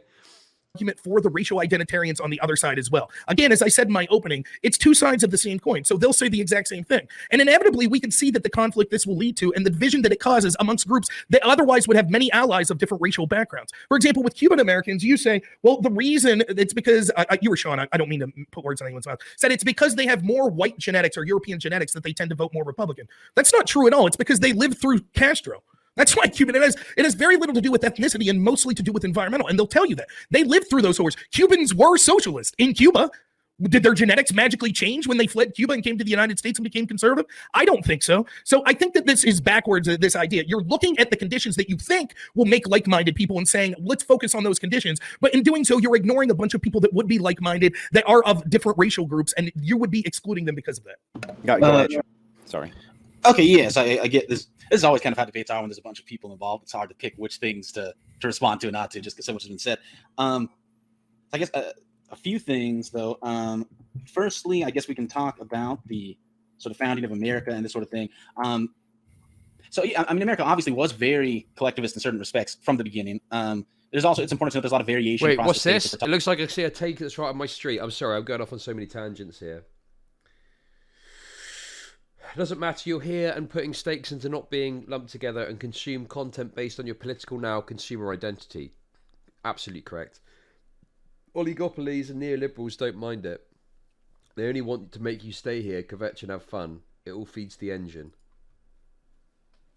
Talking about very early America, decreased somewhat after we centralized the government. What's kvetch? But that means make money, doesn't it? Is that right? You obviously had things like who could vote, right, being restricted on the basis of, again, many group membership, sex, religion, and race, and this sort of thing. Same thing with immigration and the like. You were describing action, right, okay. Slavery as a kind of abhorrent thing, and it was, but at the same time... Wait, what's the money-making aspect? Like, I'm sure there's a word for, like, or is that a racist thing? The shekels thing, that's a racist, isn't it? I don't know. So, listen, I've heard alt-right people use, like, certain terminology. And, like, because I've heard, like, Richard Spencer talk about kvetching, right? Yeah, Yiddish. Yeah. That's the language, isn't it? Shekels is a currency of Israel. Oh, is it? I didn't know that.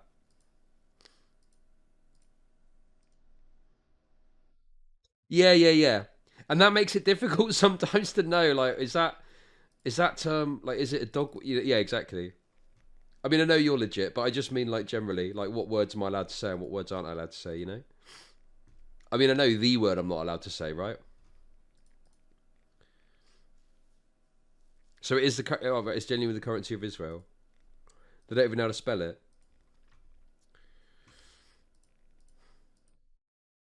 I do think it's worth mentioning, if you are concerned about, like, a sort of conservative libertarian values, that if we had some of the same collectivist restrictions today in America, like if it was the case, and this is not politically possible, so I'm not proposing this, but just as a thought experiment, if it was the case today that only white property-owning males could vote, well, the ideological slant of the country would very obviously radically move in a direction that, based on what you've said so far, I think anyway, would be to your liking.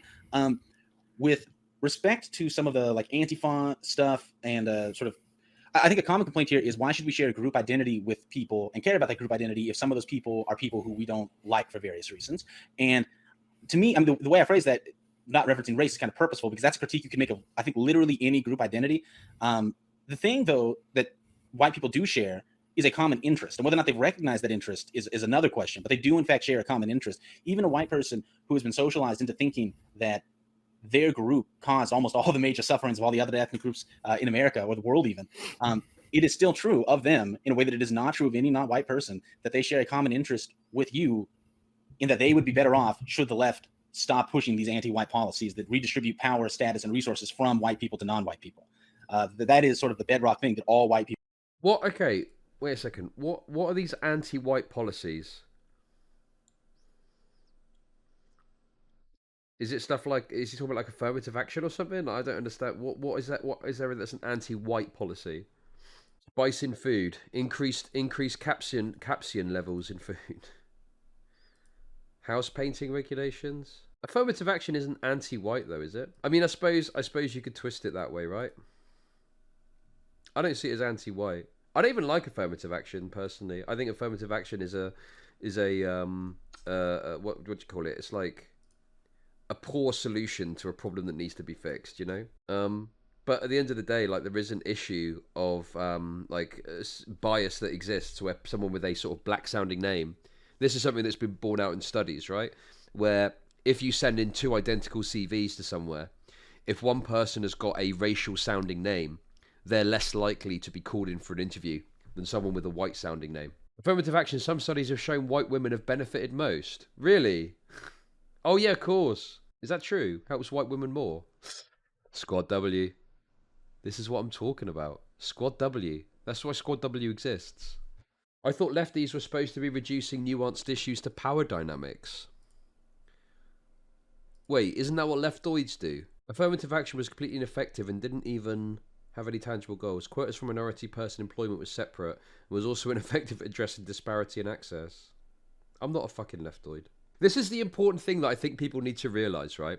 Is that, like, listen, I'm of the perspective that we shouldn't just, like, dismiss or throw out the idea, like, of a rightoid because they're a rightoid, right? Like, obviously, if they've got super pernicious views, that could be a problem we have to contend with. But generally speaking, like, you know, a Trump voter, say, right? Someone that was maybe desperate voted for Trump, you know, there's no reason that, like, they couldn't necessarily be convinced by, like, an argument for, like, communism or some left ideas, even like social democracy, right? If we're gonna be a bit cucked, right?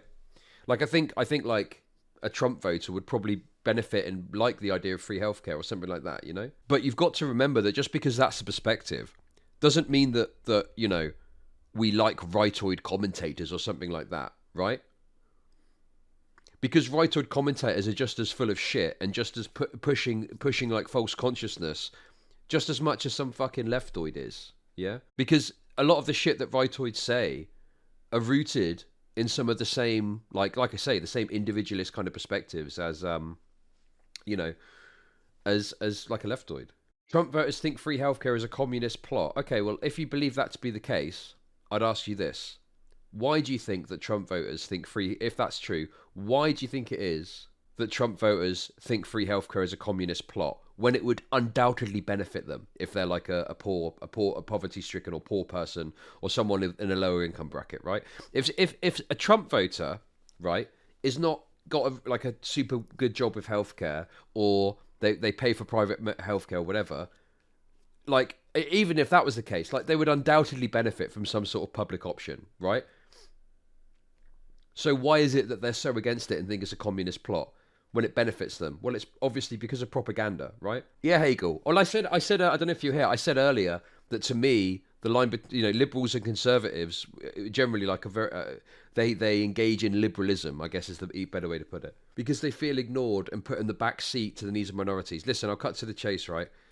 The reason they feel ignored and put in the back seat of these minorities is not because that's necessarily true. They feel that way. They feel that way because they're told to feel that way, right? This is where the whole propaganda aspect comes in and the right-wing media machine that pumps out stuff in order to put people in these beliefs and these positions. Exactly, that's the narrative they've been fed. I'm not saying anyone in chat is doing this. Everyone's actually fairly chill in chat, right? But I do find it frustrating when on the one side of someone's mouth, people will talk about Fox News and Tucker Carlson and how pervasive rightoid propaganda is and how there's misinformation and da-da-da-da-da, right? And then, the next breath, they'll be like morally impugning people for having shit views. And it's like, well, you just said that's why, though. You just said that they're like that because of these propaganda, misinformation, Tucker Carlson, whatever, right? But then you're like super hardcore morally condemn it. It's like, well, but you've recognized in the first instance that there's a like material influence that's applicable to them, but you're not recognizing that when it comes to the moral condemnation. Do you see what I mean? It doesn't make any fucking sense. But this is a very common thing that happens, like on the with like leftoids, and it just, you know, it's very ignorant of a broader analysis of what's going on, in my opinion. Okay, Pepe Silva, listen, you're a chill chatter. It's up to you. You don't have to come if you don't want to. But if you want to come in and debate about the idea of they're adults and they should know better, I'm happy to do that, okay? Because I'll tell you why that's a really silly way to view that sort of aspect, okay? That's woke Thatcherism at play right there. They should know better, okay? That's the equivalent, right? That's the lefty equivalent of saying poor people should just work harder, okay? That's literally the fucking woke version of poor people should just work harder, okay? People, or virtually all, I mean, maybe like very weird exceptions, but the vast majority of white people that is going to be true of. And like left-wing white people surely do exist is also surely true. That's an ideology. So the conservatives will say, if you're poor, just work harder, okay? And leftoids will say, if you're racist, just think better. Basically, that's essentially it, okay? Hello. Hey, what's up, Chud? I'm good. How are you? Are you good? You got the COVID? Yeah, I might do, possibly. You said you got it from your kid, yeah? Yeah. So they got tested last week and it came back positive. And are they doing all right?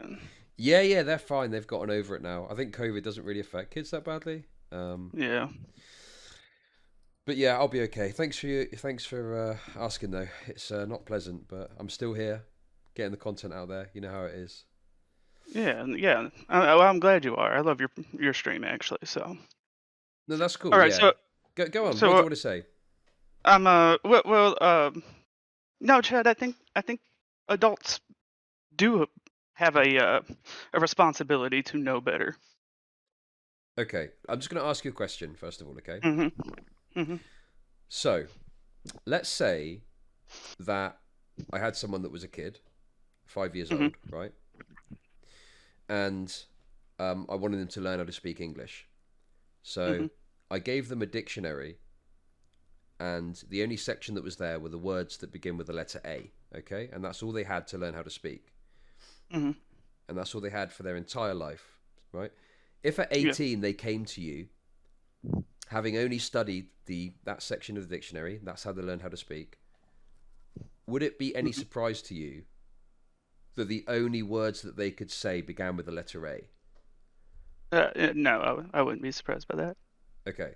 So the reason I'm saying that is essentially what we're dealing with when we're talking about people who have got like pernicious social views, racist, whatever, is my perspective is that they are a combination of factors, societal, educational, media, etc., that lead them to these positions. I don't think people consciously choose to just be racist. And I don't think people can just consciously choose to not be racist. You have to change their environment and change their influences in order to bring that about. No, right, yeah. I mean, I understand what you're saying. And to an extent, I agree with you. Yes. So, like, for example, Joe Manchin in West Virginia, right? Constantly voting against the infrastructure bill, getting it gutted, all of these things. He is supposed to be doing what is in the best interest of the people of West Virginia. Okay. They need better infrastructure in West Virginia. They need all of those things that are in that infrastructure bill. And he's actively making it smaller, harder for these things to happen for those people. Now I'm not saying that I think everybody in West Virginia is stupid, right? Okay. That's not so when I say adults should know better, I'm not trying to say that I think these people are stupid people, right? What I'm saying is that I think I'm from the South, right? Living amongst poor white people, Imagine, going to a political rally, right? Somebody's come to your small town who's running on a kind of national ticket or whatever for a federal position, and this guy shows up and all he talks about is what they can do for people in the inner cities.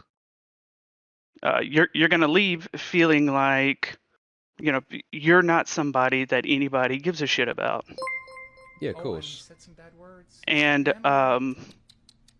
And I don't think that that's true, right? Like I don't think that, because these things are good for everybody, right? Infrastructure benefits everyone. Universal healthcare benefits everyone. And while it's true that certain people are going to benefit more from it, it's not necessarily the case that they don't care about you because they're trying to point out how beneficial this is going to be for another group of people. And I think they understand that. Like people, take for example, where I'm from in Georgia, there are poor white people here in Georgia who you'll never get them to vote for a Democrat, right? But they will gladly accept universal health care. Yes. They will be happy for it. Okay. So why do you think that voter, Mhm. I mean, I'm skeptical of the idea that like a Democrat might represent that path forward best, but I'd say that they probably represent it better than a Republican, right? Because Republicans are pretty At least, option. yeah, at least pay it lip service, like. Yeah. So why is it you think that they continue to vote Republican, even though that is on the face of it against their interests? Because the Republicans are appealing to them. Yeah. They're telling them, Sure. like they come here, they talk to you. What did they say they'll do for you, right? They're trying to make it harder for you. They want to take what little you have already, what little you have to look forward to, and and your children too, also your families, and they're trying to take from you, right? We're trying to keep them from taking from you. Right. Okay. Well, the reason that Republicans are so successful with people like that is they absolutely demolish on culture war issues. So Yeah. there's a whole bunch of issues that exist that don't materially affect like the Republican voter you're describing, right? But the Republicans are very good at making it feel like it means a lot to that person. So they end up voting Republican to say, for example, get CRT out of schools, when really that's not that big an issue in the grand scheme of things, right? Right. Exactly. Yeah. And the Democrats, to my knowledge, I'm not an expert on American politics, but the Democrats aren't as good at fighting on those grounds. And in some ways, it's kind of like they do themselves a disservice sometimes by focusing on some of the more policy-driven aspects, because they lose a portion of voters, I believe, that are G'd up by culture war issues.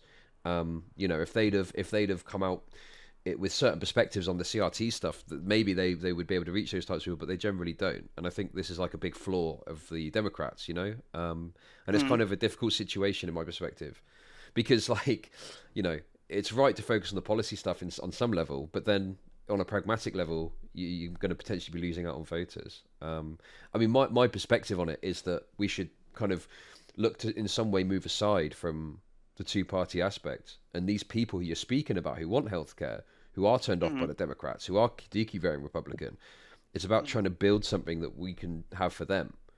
And whilst we shouldn't be like permissive of someone just calling someone the N-word or some racism or whatever, like there might be some social views that you have to contend with in order to move forward with them.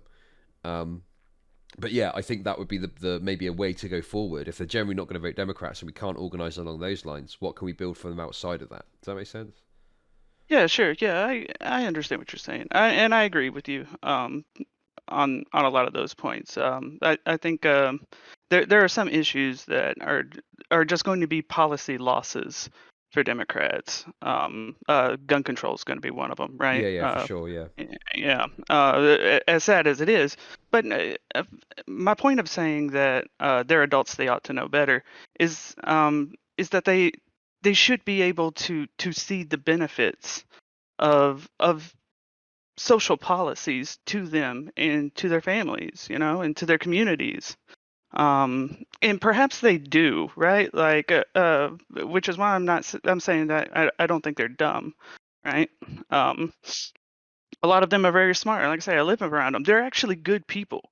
You know, they are really good people. They're hardworking people, and they don't have a lot to show for it, with the exception of the pride that they have in what they have, their jobs, their families, and they feel like those things are threatened by things like, say, immigration, for example. And the you're right. They've been propagandized. You know, they've been told like, we'll stop these immigrants. You know, even though really those immigrants are a net benefit to them too. You know, what I mean by they should know better is that they ought to be able to objectively examine the things that would help them, you know, in the areas that they feel like they've been left behind in. Right. Okay. And So sorry. yeah, Just to, I think I understand. yeah, what go you're ahead. saying. Yeah. So Yeah.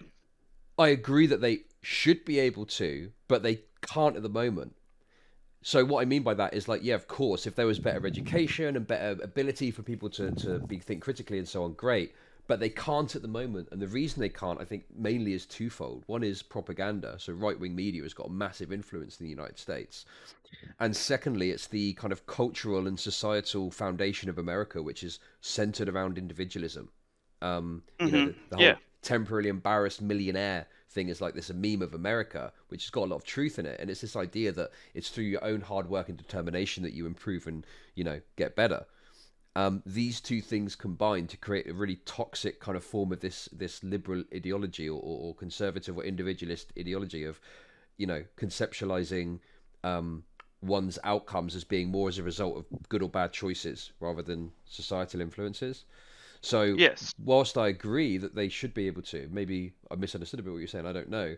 But to me it's like, I agree that yeah, we should improve things, so they should, but we're not in a position where they can because things are shit now, to put it simply, right? Does that make sense? Yeah. Well, I see what you're saying. I think that might be where we disagree, though.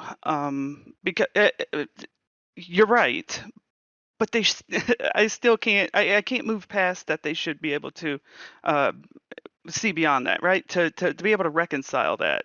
Okay, but if someone's gone Yeah. through life, this kind of links back to my dictionary thing I was talking about. If someone's gone through life and they've had a shitty education, they've lived in an area where the finances of their district mean the school they go to isn't very well funded, right?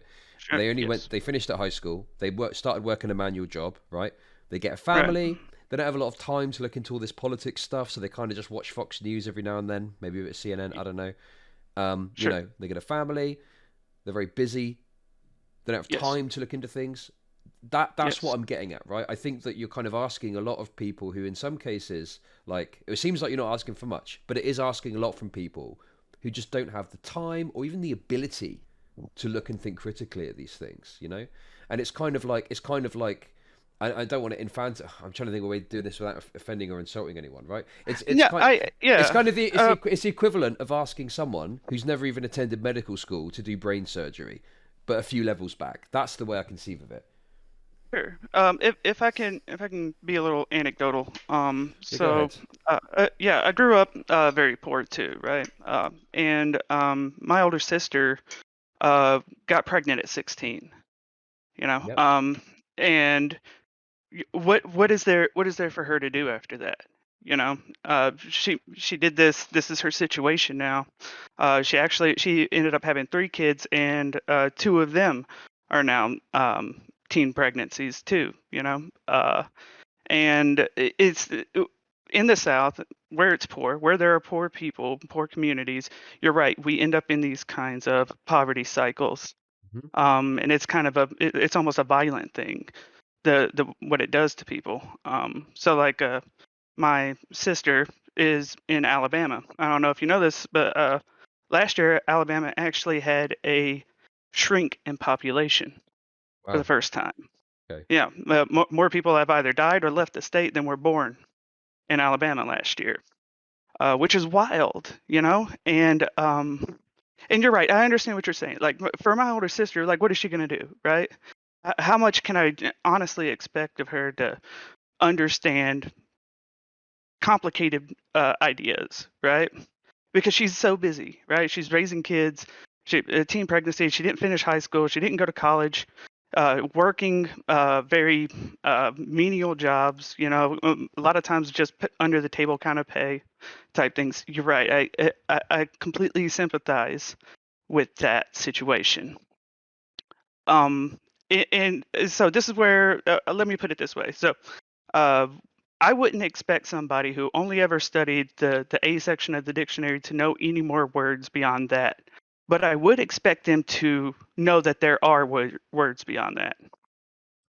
Sure, yeah, but I think the key point there is like some people genuinely, in terms of like this analogy, there's some people that genuinely don't know that other parts of the dictionary even exist in that analogy, right? There's people that, and there's stuff that we can just take for granted in terms of like critical thinking or like media literacy, understanding how propaganda works, manufacturing consent. Yeah. There's people that, they wouldn't even know what manufacturing consent means. And, I don't want to speak of your situation, but for me personally, I am absolutely in a privileged position in that I have the ability to think about this and talk about this. I mean, it's literally my job, but like, before even this, I could take an interest in it and that would fit around the rest of my life. Yeah.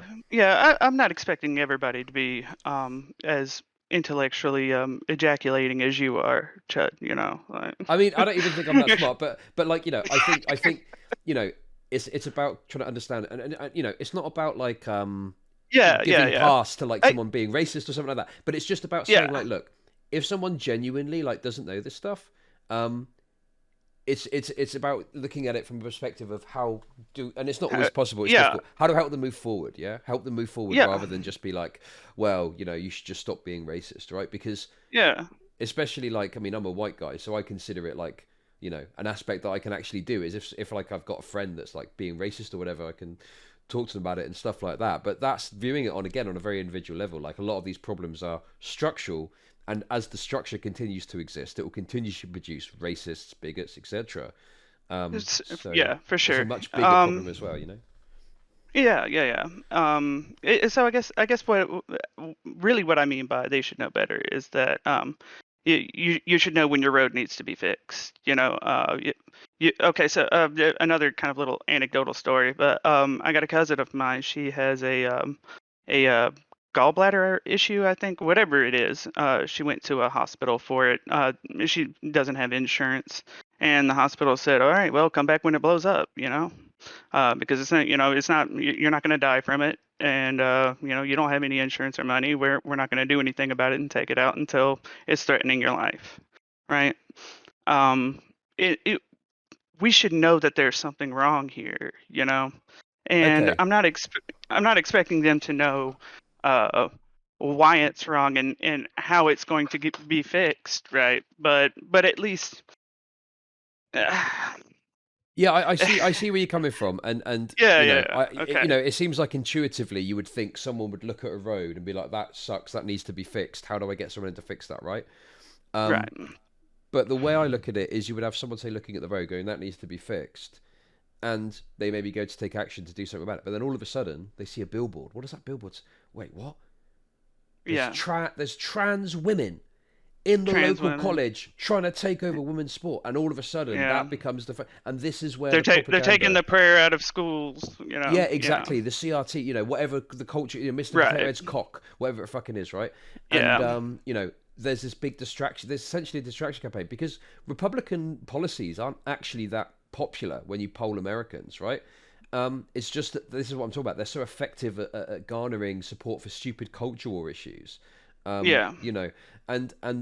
like, for example, I think I don't know what the numbers would be, but if you polled like Republicans on trans issues, you probably get certain percentages of how they think about it. But if you actually looked into like what material impact on their lives any trans issue has, I would think it would probably be fairly limited because trans people are such a small minority in the United States, right? So the point there is that they're told to be fearful and worried about all of these issues. Immigrants is another example, right? Yes. The immigrants coming across the border. Look at how Fox News talks about immigration and that caravan that was coming to the southern border. Nothing came of that, but they're made to fear that and made to think that's the threat, that's the enemy. And the reality is you know, if you wanted to look at it purely from the perspective of like a low-paying job, which can potentially have been about immigration, that's companies wanting to bring labor in order to get cheaper labor, right? So the problem there is like addressing those sorts of issues and having a better regulation, minimum wage, whatever it is, you know, without getting into the details. So, you know, whilst I appreciate like where you're coming from, and I think it does seem a bit intuitive that, come on, you should fucking know this, it's obvious. It's important to recognize how it's much propaganda that has that influence. And the thing I always think about this is that when possible, we should try to have, you know, empathy for the propagandized and contempt for the propagandists. That's how I tend to view it. Sure. Yeah, I understand that. In like you know, when it comes to things like CRT or yeah, prayer in school, whatever these issues are, right? That the culture war issues, the culture war issues are things that are focused on, like I said, the things that poor people have to be proud of. You know, they're precious few things. You know, they perhaps are prominent in their church. You know, that is one of the few places where they go where people listen to them, where they get respect and they can show emotions and voice concerns and actually have people listen to them.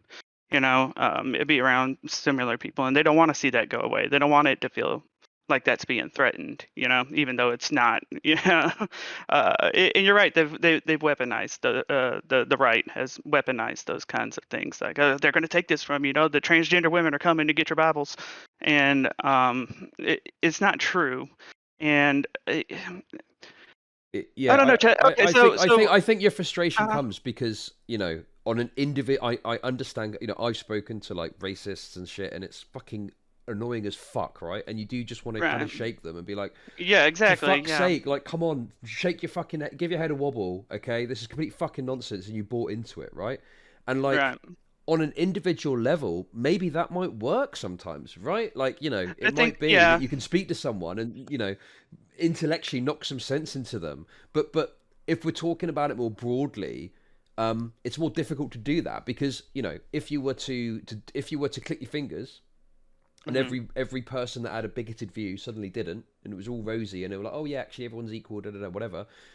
The reality is, because of the way the systems exist, you haven't fixed that systemic issue, so it will continue to create racist, bigots, etc. in the future. You know, so whilst on an individual level, occasionally maybe we could look at those sorts of angles. You know, it's a much bigger issue at play, which is how these structures create people that are like this. If you see what I mean. Yeah. I think you know, there are some politicians in America, Democratic ones, who have made some progress. Believe it or not, Bernie Sanders in the I South. agree with that, Because he talked about, you know, poor white people, which is something you very seldom hear about in a context of, you know, we need to do something for them, right? And like I say, if you are a poor white person and you go to hear a politician speak and you hear about a lot of inner city issues, you know, you're going to feel like nobody gives a fuck about you, you know, and that's that is a demoralizing thing, you know, and you're going to want somewhere to aim your frustrations to if you're some of those folks, you know. Well, yeah, because you know, Democrats will sometimes have like a broader, and obviously they know that like certain areas, high density cities, etc., where they want to hammer the vote, so they will talk about issues that affect city dwellers, but also culture issues that appeal to, like, you know, city libs, right? Like you know, I would argue that, like, whilst the Democrats are better than the Republicans on race issues, they made a big stink about their support for BLM before the election, but in terms of like actual outcomes, I think there's probably some stuff you could point to which is good, but I think if you compare it to like their pre-election focus on race issues, it's like a world apart, you know. Like, remember the Kente cloth thing where they all fucking were kneeling down with Kente cloths?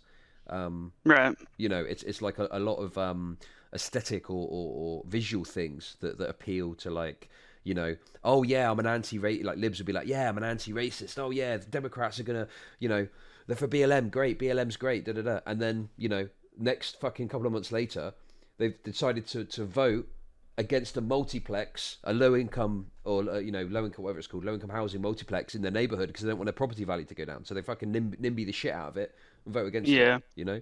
Yeah. So yeah, the Democrats know how to play this game so that they can maximize the amount of votes they get. Whilst I think they probably are better than the Republicans in terms of stuff getting done, You know, there's still an issue with like that culture war at play, and playing on you know, these issues for their own gain, rather than maybe focusing as much as they should on actual material gains for people. And that works against them as well with people like you're talking about, where if someone's a poor white person and they're seeing Democrats focusing on BLM, you know, they're going to be like, hang on a sec, I'm suffering too. Like, what the fuck's that about, you know? Exactly. Right. Yeah. And look, you know, BLM's, I fucking, listen, I'm Black Lives Matter, of course, you know, I fucking hate fucking police violence, etc., right? I think though that people, you know, it's like worth just being a bit considerate that, like, you know, if you're that poor white person and all you hear is Democrats talking about BLM, that's going to switch you off. And Exactly. Yeah. you know, and it's about thinking like that might come across as racist or something like that, you know, and maybe they are. Who knows? Maybe they are just fucking racist. But like sometimes it's just like what about my concerns? What about my needs? And it's just trying to understand and establish that as well. I think, you know. Yeah, yeah, and like I say, I live around these. I feel like the Jane Goodall when it comes to like poor white folks. You know, like I've lived amongst them and studied. You know, Yeah, but yeah. yeah, yeah, they like I say, they are genuinely good people. They really Yes. are.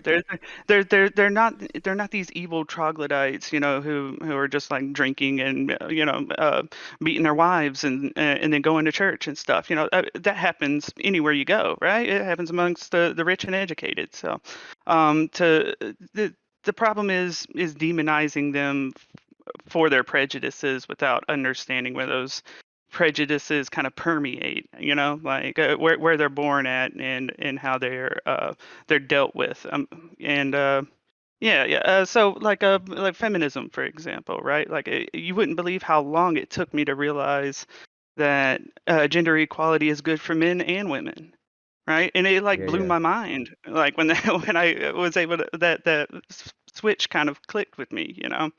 Um, and now, like you said, it's so hard to get some folks to understand that, you know.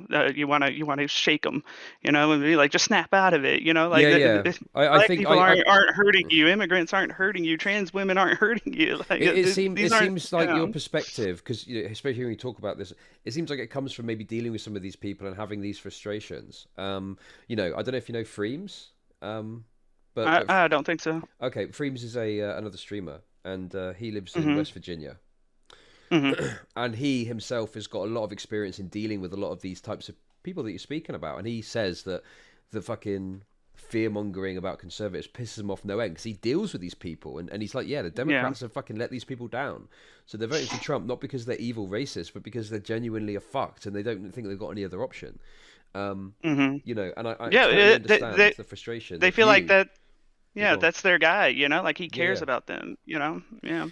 But you know, Trump is not giving them what they need either. Really, he's just painting a good No, picture. he's You know, not. Yeah. but you know, it's like if you're desperate. But in any case, yeah, he expresses these same frustrations where you know, there's. And he has obviously probably the same issues you do, where he speaks to people and he's just like, for fuck's sake, why can't you just fucking get it, you know? But you know, looking at Yeah. it more broadly, it's difficult if you're in this situation. But yeah, it's about, you know, and I think you kind of agree, it's about understanding. Like, look, as frustrating as it can be sometimes, you know, it's difficult to do it without infantilizing people. But you know, I think of my kids, right? Mhm. And I'm not saying these people are like children or anything like that. Yeah. But what I'm saying is like, you No. know, my kids like don't know something, yeah, right, and I get angry sometimes, frustrated, not like fucking anything really bad, but just like oh, for God's sake. And you got to remind yourself that like they just don't know, or they haven't learned, or something like that, or they haven't had the same experience I've had, you know. And Mhm. I think it's just important to just try and remember that. And it seems like you do. Like, I'm not maligning you or anything like that, but I think a lot of people on the left make this mistake where you know, they do have like they're, someone put it in chat earlier, third thing put it in chat earlier, they're like addicted to indignation, you know. Yeah, yeah, yeah. No, you're right.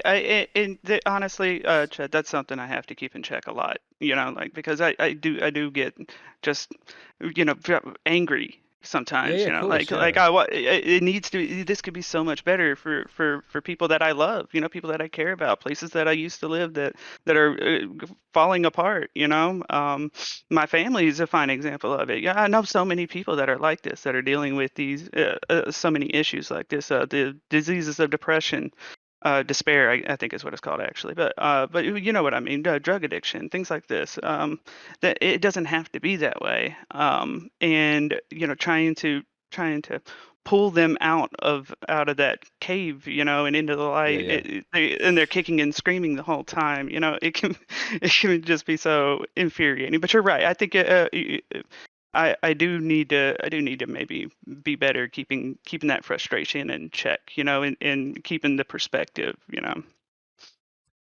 Yeah, sure. I think we all do sometimes. Yeah. Yeah, and I think that you know, there's two things that I think of. So one is like Lenin's concept of tailism, which is this idea, to put it really simply. I don't know if you know about this, but I'll explain for anyone in chat as well. But it's this idea that we ought to, you know, be not just permissive, but accepting and promoting of reactionary or backwards ideas about things, right? Like homophobia, sexism, whatever it is, right? When the reality is that yeah, we want to be the opposite of that, right? Or at the very least, not supportive of that, you know? Right. And the other thing, I can't remember the exact quote, but Mao said something along the lines of like, if someone has got backwards views, it's about, you know, supporting them and helping them move forward rather than discarding them. I'm not saying that you're doing this at all, but like, again, that's another important thing for me of like, look, these aren't broken people to be tossed aside. These are people that have got into whatever views, and we should be helping them move forward. That's basically it. Yeah. I agree. Okay. Well, yeah. Listen, thanks for the chat. Okay. Good to talk to Hey, you. I hope you get to feeling better, and I hope the whole family gets to be feeling better. Y'all can move on past Thanks very much. the COVID. Yeah. Thanks for chatting, buddy. Appreciate that. Cheers. Bye bye.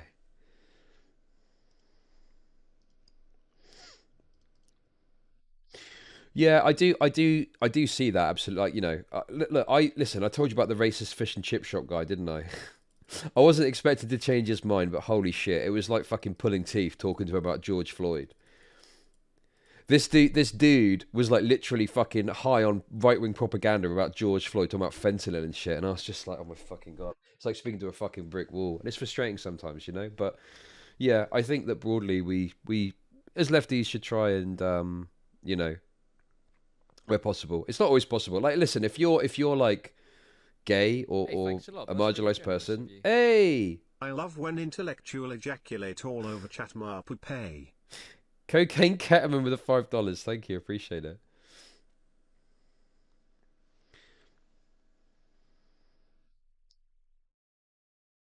You know, like, yeah, you know, it's like, oh god, I saw something. You see this all the time on Twitter, right? Where someone is like, look, if you agree on 90% of stuff, right? Try, you know, you shouldn't be fighting super hard over like the 10% you disagree on, right?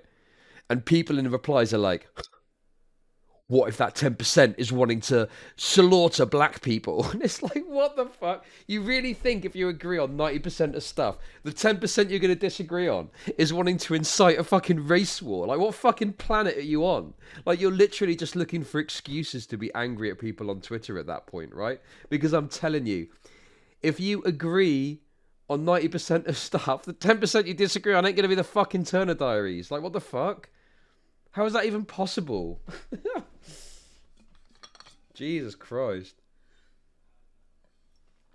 You know, but we're not even talking about that per se. It's like, you know, like, you know, that person there obviously does have similar views about the way people come to be. But yeah, I've got literally no time for like the woke Thatcherism stuff of like people should just be less X, Y, and Z. It's not quite as simple as that, unfortunately. What about TERFs being anti-trans, but on other issues pretty good? As a Marxist, I just there's a foundational disagreement there because TERFs have essentialist views about men, and that's, you know, I don't know if I'd agree on 90% of stuff with the TERF because you know, let alone the trans takes, they're going to have essentialist views about men, which I totally reject.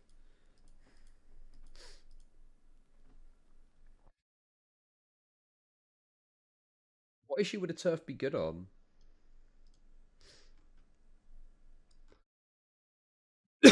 Anyway, let's keep watching. It was intellectually made possible by, you know, Jewish influence and the like. But But those are people who ideally, I guess, should be corrected. Yeah, this is the thing. I'm trying to remember. There were other things I wanted to address, but there were so many things said that now they've lost my mind. So left my mind. Well, so I'm gonna just stop there. Well, if you don't perhaps mind if I I'll- respond to a couple of things Okay. here, I'm sorry. So one of the Oh, things. by the way, Problematic Pan, thanks for the raid. I missed that earlier. This is JF says, essentially concedes that a lot of social progress was made in the Western Hemisphere via Christianity, and that it is indeed responsible for that. Yet his reasoning for kind of wanting to abandon that is he doesn't know how effective it will be going forward due to interracial faith. It worked fine in Franco's Spain, but he thinks that possibly it's just going to degrade, so we shouldn't use that as an identity, but should instead maybe use white as the identity.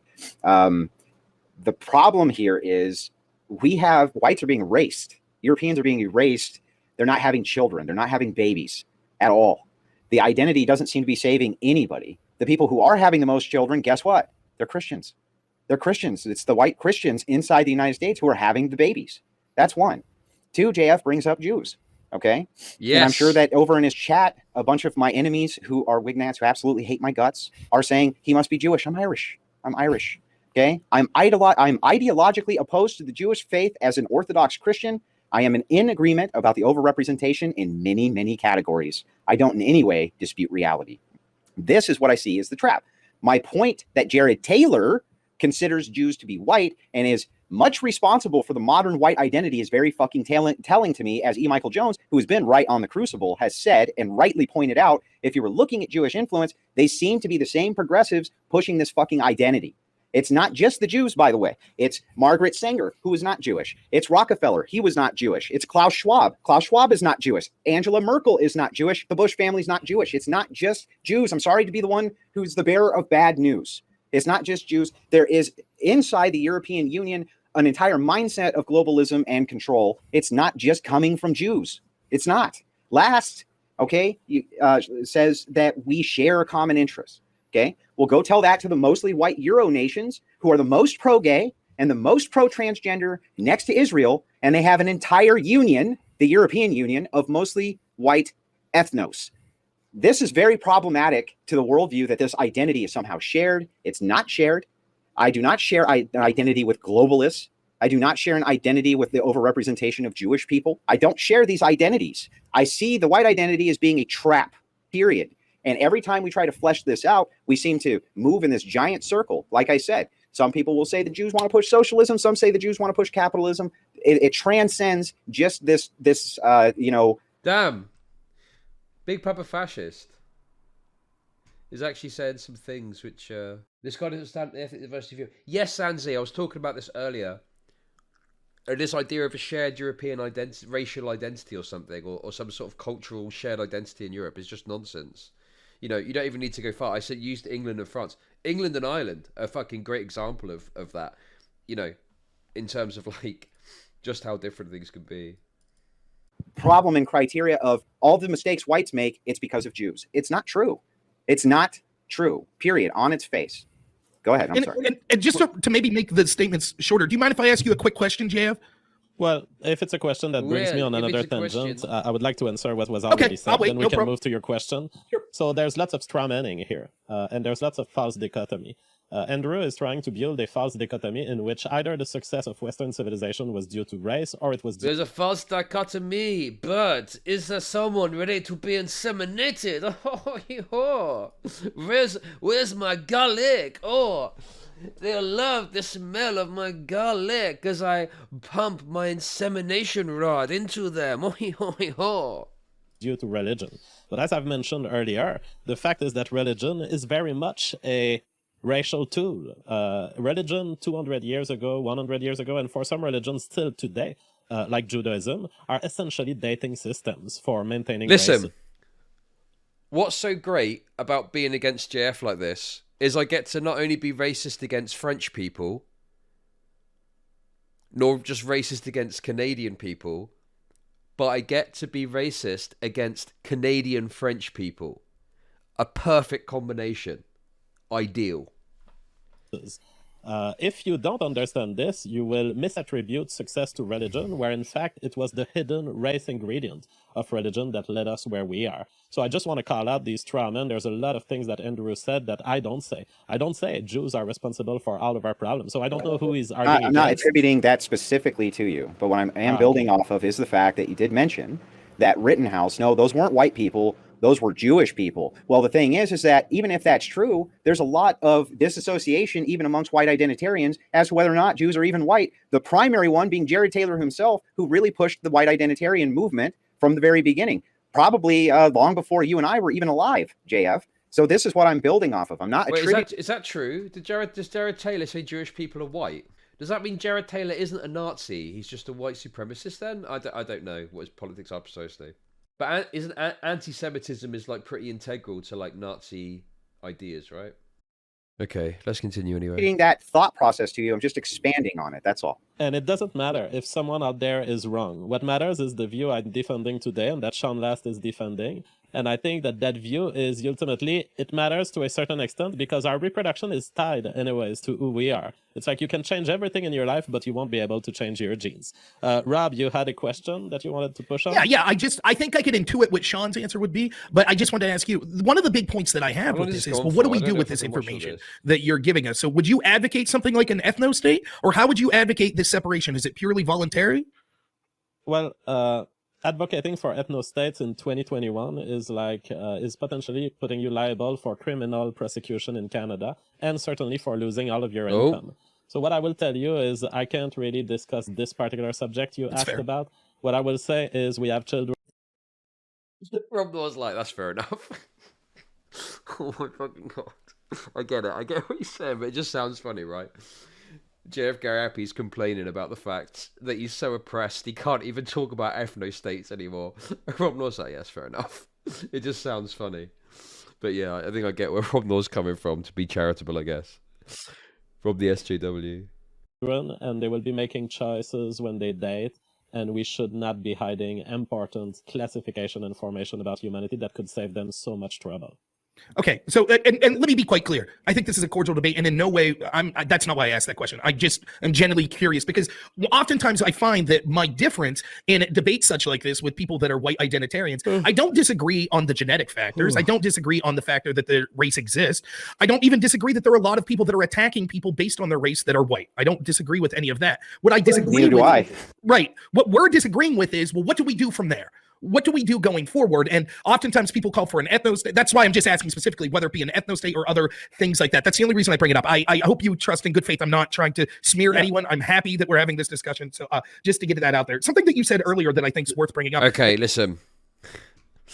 I'll watch for a bit more. I can't, listen, I'm sorry. I can't watch the whole thing, okay? Normally I'd sit and watch the whole thing of one of these, but I can't because I'm getting so fucking bored. And I just don't know how much more I can say.